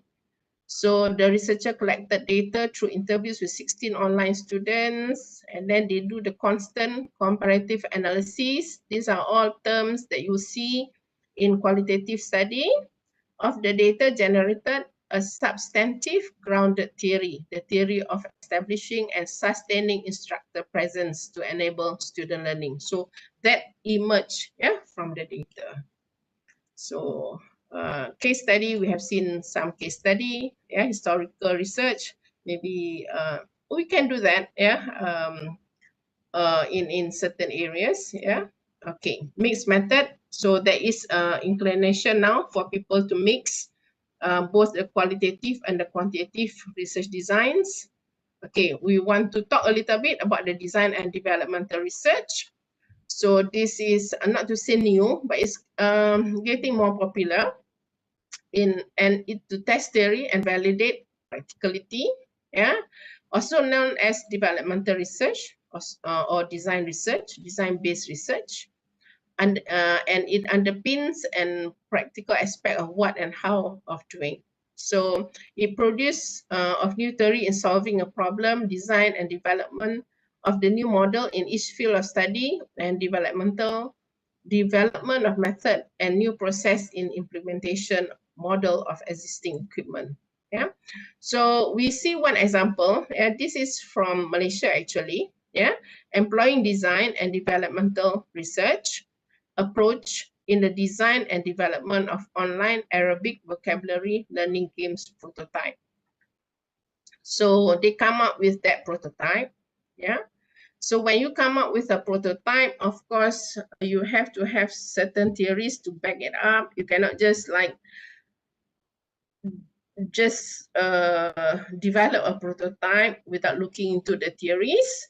So if you are talking about learning prototype, yeah, methods for learners, so you will have to read through, yeah, many different learning theories and adopt a few so that you can actually integrate this in your prototype.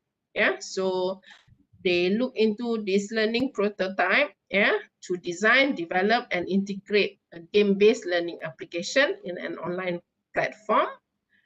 So they gather feedbacks, analyze formative evaluation for the design and development principles. That means they will have to get it from some experts, yeah, and then they look into exploration of the potential of the use of the game-based learning in teaching and learning in real setting by various expert learners and teachers. Yeah, so this, you may want to look into this to look at the DDR approach, yeah, in doing research, and this is really coming up. This is really getting popular, yeah, among the new academic staff. Actually, they have a lot of innovation that they want to try out. So you, in doing, you may come up with the innovation, yeah, but the next step is for you to test your innovation. Yeah, the innovation is the design, yeah, the development, yeah, but you need to test whether or not it's really effective. So you need to do the teaching and learning research, not just to come up with the prototype and stop at that. Okay. So just now I mentioned, yeah, certain issues about having scopus coverage, yeah, like when I look at this, actually we had also sent in some papers here, and I see that the coverage years was only 2018 to 2020. Yeah, so that said, and we have a lot of issues lately about predatory journals. So we need to be really be very careful about this. Yeah. And not waste taxpayers' money, right? So also we need to differentiate between teaching and learning research and educational research. So although here the journal name is Learning, Teaching and Educational Research, like if you look at the title here, Efficacy of GeoGebra Assisted Instruction on Students Drawing. Okay, this is teaching and learning research. Yeah. Demystifying perceptual learning style preference of Vietnamese student in English academic achievement. Okay, learning style, okay, teaching and learning, you can actually have some implication for teaching and learning here. School heads of department roles in advancing science and mathematics through the distributed leadership framework. This is for educational leadership. Yeah, this will be an educational research. This is not a teaching learning research. So you need to differentiate between teaching and learning research that you need to do. And the people in education, they can do the educational research, they can do the teaching and learning research. But for those of you who are not in education, focus on the teaching and learning research, yeah, which is related to the teaching and learning of your own disciplines. Okay. So if we look at some of these topics, yeah, a lot of it is like more educational research as compared to being teaching and learning research. So you really need to be to really choose, yeah, the correct journal for you to send it in.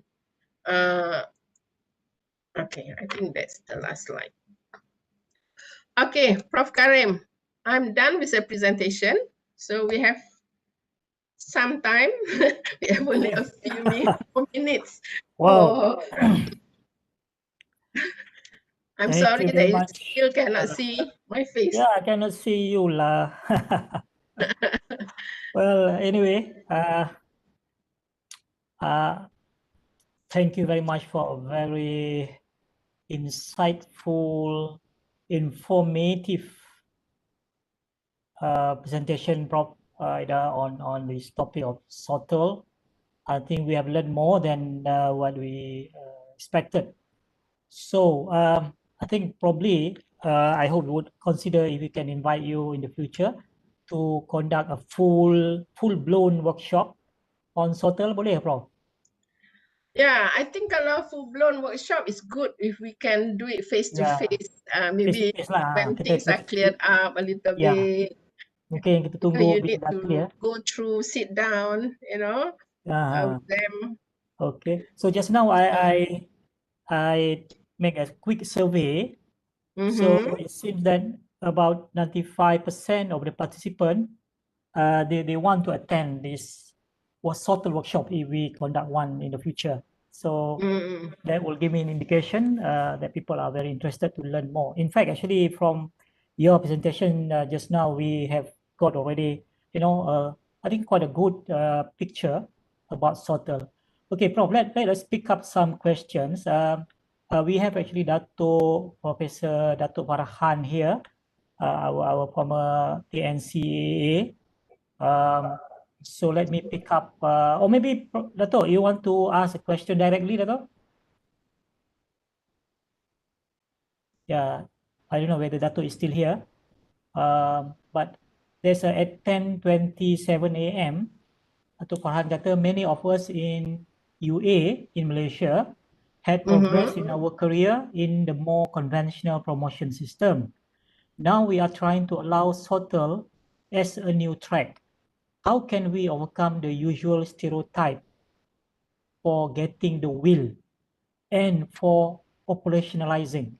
We need enough people who really understand SoTL as champions and evaluators. What are your views on this, Prof, and what can we learn from other universities? Okay, just now, when we talk about the differentiated pathway, we were talking about celebrating different talents, right? That was the very reason, and we want to get people to be more involved in doing scholarship of teaching and learning, because one of our core activities actually, I'm not sure if I'm not saying that's the main activity, but one of the core activities of us as an academic is for us to do teaching and learning.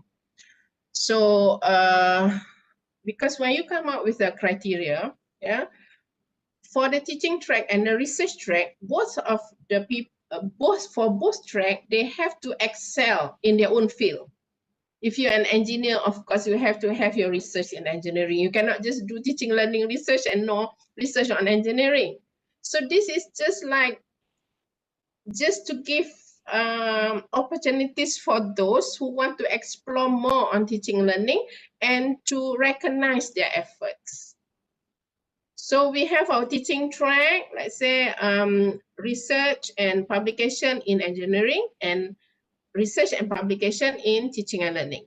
You have to have different weights for it. Of course, the weight is going to be more on the research in engineering, as opposed to the different track, meaning for research track, all their research is going to be in engineering, publication is all going to be in engineering. So I think it's a good start for USM to have the different tracks finally, so that it allows people to really explore. And as I've said, if we look at those people in overseas, our professors are really very much into teaching, into scholarship of teaching and learning, researching, working with their students. I remember having a lot of time, like some of my courses where I would spend time going to my professor's room, and he will he will explain to me individually. And if we are very much into just research, I think a lot of our students will not really gain from us, because we are not giving much time for teaching and learning. Okay, Dr. Farhan, do you want to... Boleh tanya, Prof? Ya, Dr. Radia. Kita tak nak terlalu soalan focus. The focus is so much on research and publication that kita abaikan sort of abaikan teaching and learning, and we make it this very secondary. Dr. Radia? Soalan saya is like this.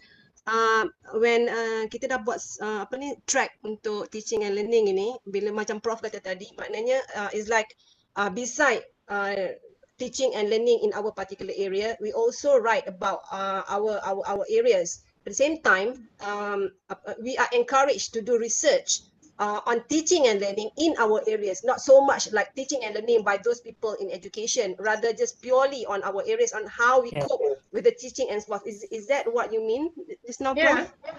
That's why you have to have the criteria in place. If I recall, kalau like in UPM, katalah you are in engineering, you kena ada berapa papers in engineering. Kita akan minta macam 2-3 paper saja in teaching and learning of engineering tu. And then maybe 1 atau 2 grant teaching and learning. Dia kena ada yang tu sebab dia pilih teaching track. So as the head of department, as the dean, they have to look at what is already there, and orang tu punya inclination in their research work. If they don't have that kind of thing, kita kata not now lah, not for teaching track, because you have a lot more kat sini. Tapi kalau there are some people who are inclined and they have already embarked on some studies on teaching and learning, then kita okay. Kita perakukanlah untuk dia memilih teaching track. Sebab teaching track tu satu, funding tak banyak. And then when you are trying to do research in a different field which is so foreign to you, not to say very different, tapi adalah some differences between your kind of research and the educational or teaching learning research kan. So kita takut nanti dia tak sempat masa lah untuk come up with the publication and research on that one, then kita akan minta dia buat research je lah, research track. I would say the teaching learning track lagi susah lah sebab you perlu fulfill expertise you dalam 2 bidang. Dan bukan dalam satu bidang yang masa you belajar PhD dulu you dah biasa buat. And Prof, the scope for the research thingy, kalau if you were to write on education, teaching and learning in our particular area, it isn't necessarily just based on what those people in education dah buat theory based blah blah blah dia orang punya. We can sort of like you said, especially when you use qualitative and ethnographic studies, you can kind of like just give your reflection or your students' reflection and in a more academic manner style. Tapi data collection betul lah juga. With data collection and forth lah. Cuma yang kerisauan saya ialah one of these days orang yang tak faham tu akan anggap bahawa you have to do a full blast education TNL research yang macam yang dekat education, irrespective yang kita sebenarnya nak fokus tentang bidang kita sahaja dan kita nak menceritakan, explain what really we went through. Tapi kalau kita tak buat full blast, takut kita tak dapat masuk dalam jurnal nanti. Tak accepted. Bukanlah tak accepted, maybe journal tu accept, tapi USM ataupun UPM yang tak nak recognize those journal as a quality journal. Prof, yang macam kita tengok IJ Soto just now kan. It's a good sharing between a lot of different academics from all the different discipline, and those people are just sharing what they do, reflecting and for others to actually use that as a guide for their teaching and learning. Itu bagi dia. Tapi macam kita nak ambil kira, dia mesti Scopus, mesti ISI, dia akan susah lah. So that mean kalau you hanya collect data dalam kelas, you just collect macam tu je, takut nanti tak dapat terbit dalam jurnal yang baik. Dan tak boleh guna itu sebagai satu publication. Selamat pagi. Boleh pandangan? Dr. Radia tadi dah okey?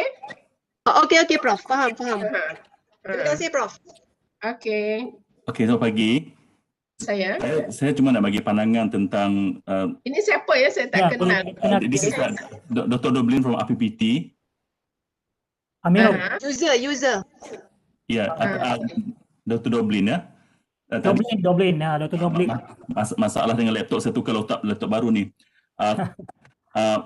Apabila saya tengok pada track pathway untuk teaching ini, seolah-olah saya nampak bukanlah penyelesaian. Sebab certain lecturer memang dia tak boleh research.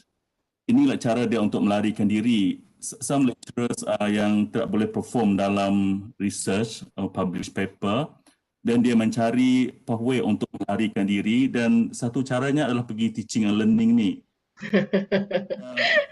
Is it Itu yang saya kata tadi. Itu misconception salah.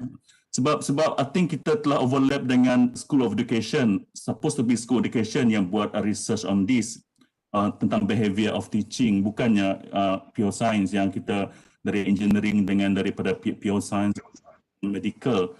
So, no, but basically all of us are teachers, right? Yes.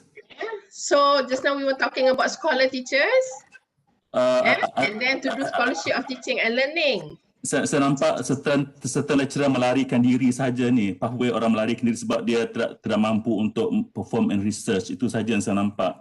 So the end of the day, macam satu masalah yang kelang kabut lah saya nampak. Yeah. Okay. Macam keluar musuh buaya masuk mau lah macam tu kan.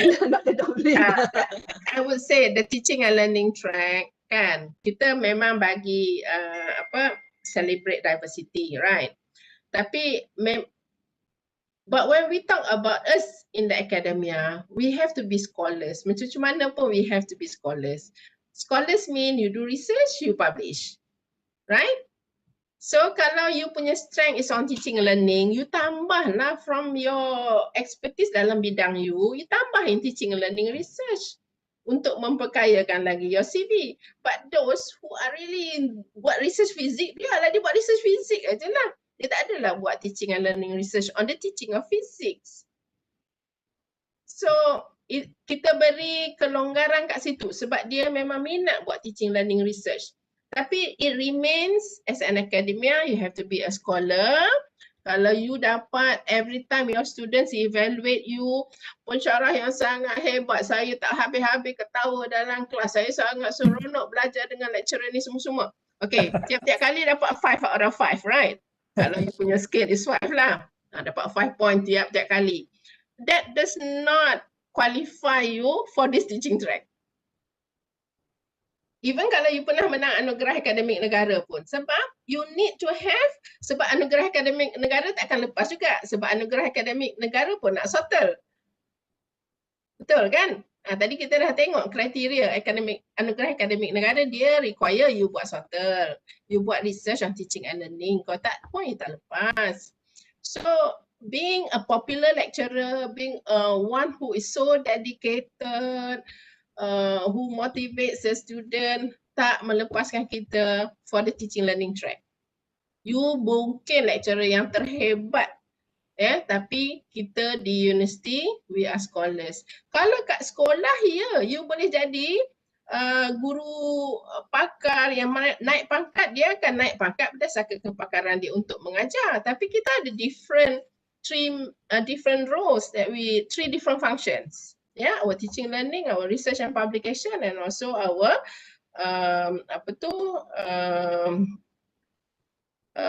extension work. Apa itu panggil yang the other one tu? So we have 3 different functions and we have to fulfill all the different functions. I think penting tu point Prof Aida tu. Kalau macam mana hebat di mata pelajar kita pun, seseorang pensyarah tu, tapi kalau dia tak ada buat SoTL, then dia mungkin tidak melayakkan dia untuk dipertimbangkan bagi teaching track. Betul Prof Aida? Ya, betul. Sebab itu kita pakai perkataan scholarship tu. Scholarship tu yang penting. So bukannya lecturer yang popular, lecturer yang highly dedicated dan sebagainya, baguslah. Tetapi kalau dia tak buat SoTL, tidaklah lagi sampai kepada the scholarship. The level of scholarship yang kita cari. Saya harap ini jelas pada mereka yang saya tengok Dr. Nadia tulis lepas ni semua balik kepada research. Prof, sebab Prof sekarang ni kita nak kena 2 bidang kan, selain daripada bidang kita sendiri, kita nak kena pula pandai dalam education dengan teori-teori education tu. Kalau tak lepas bukan you kena pandai dengan education. Bila you buat research tu, co-op lah with someone from education as your co-researcher.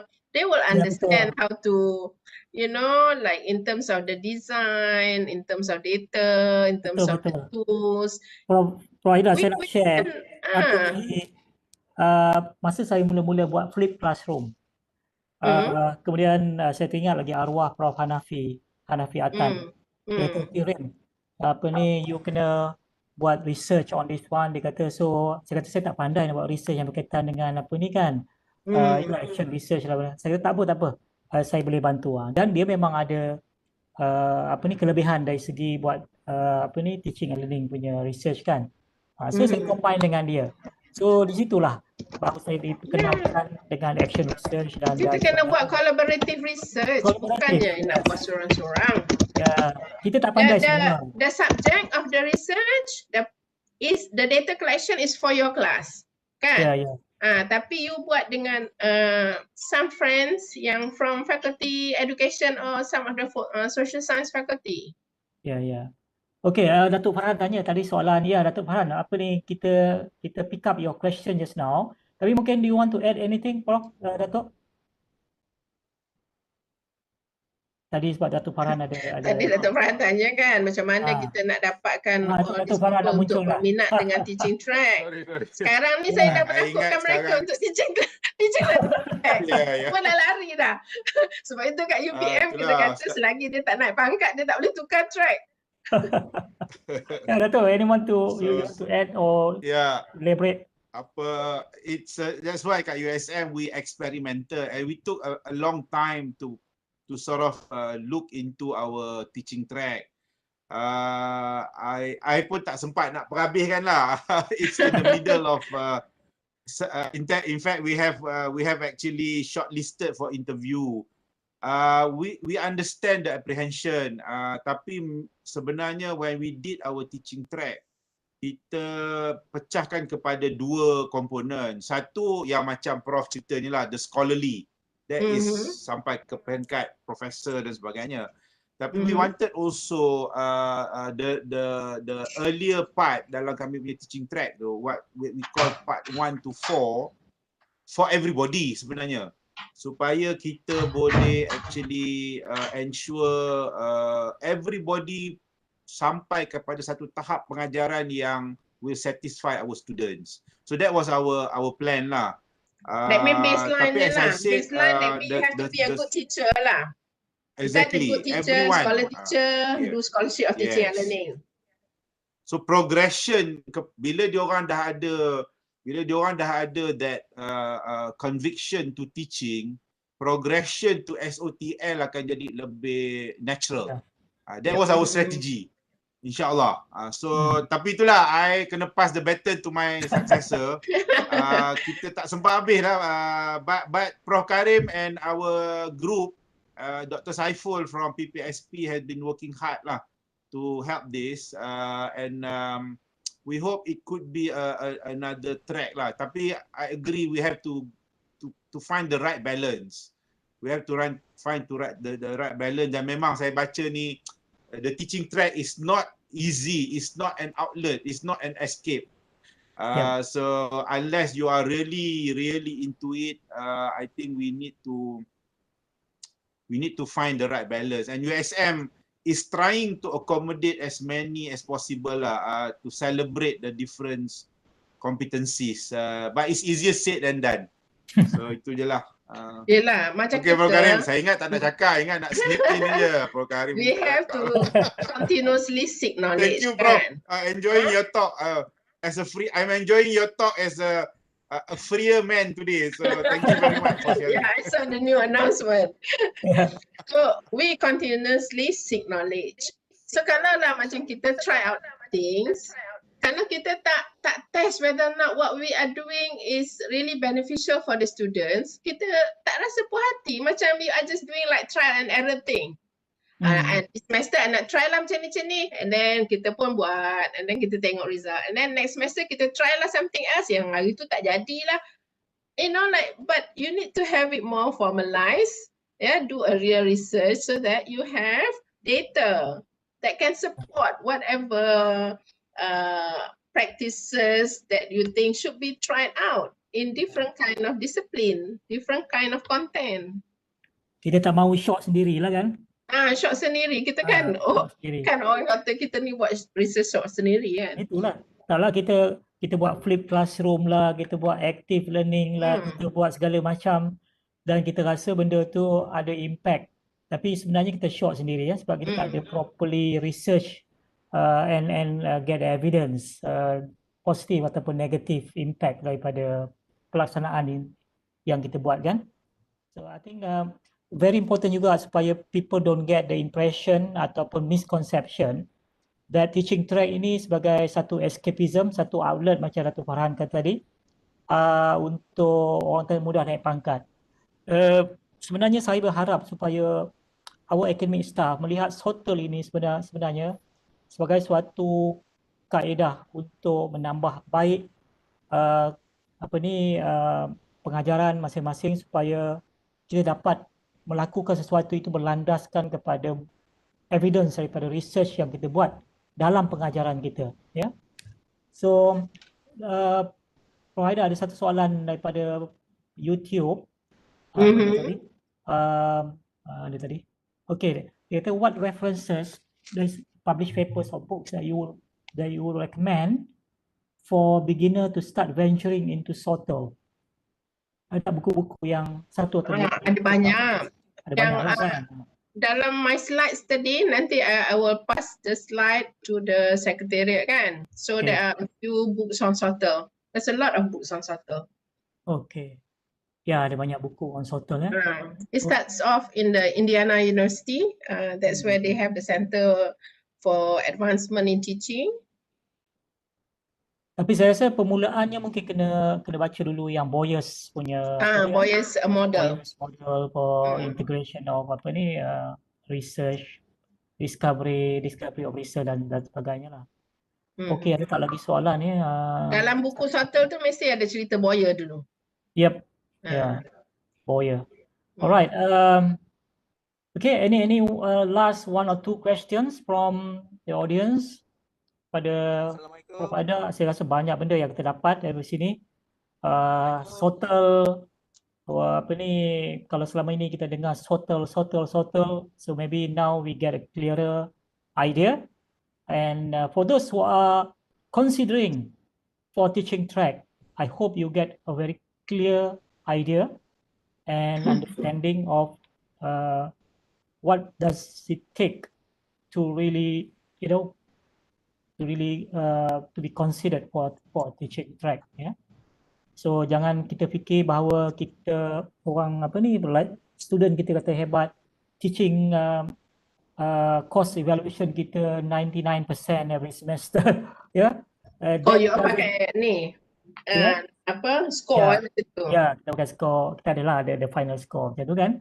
So yang Dr. Nadia kata tipah tertipu dengan tipah tertipu dengan teaching track ni. Tapi have you all shared dia punya kriteria tu dengan staff? Dah ada buat roadshow lah. Ya, kita banyak roadshow. Rasanya tak ada, Prof. Tak ada sebab kita orang main pilih-pilih je. Letak teaching track. Sekarang ni dah tahu letak teaching track. Tak boleh patah balik lah. Nanti Dato' beranjat. Kena minta bagi tahu, jangan guna yang UKM ke UPM punya kriteria boleh pindah bila-bila masa. Jenuh macam ni. Kita tak boleh pindah, kita boleh pindah bila dah naik pangkat je. Ada nak pindah walaupun pangkat tak naik.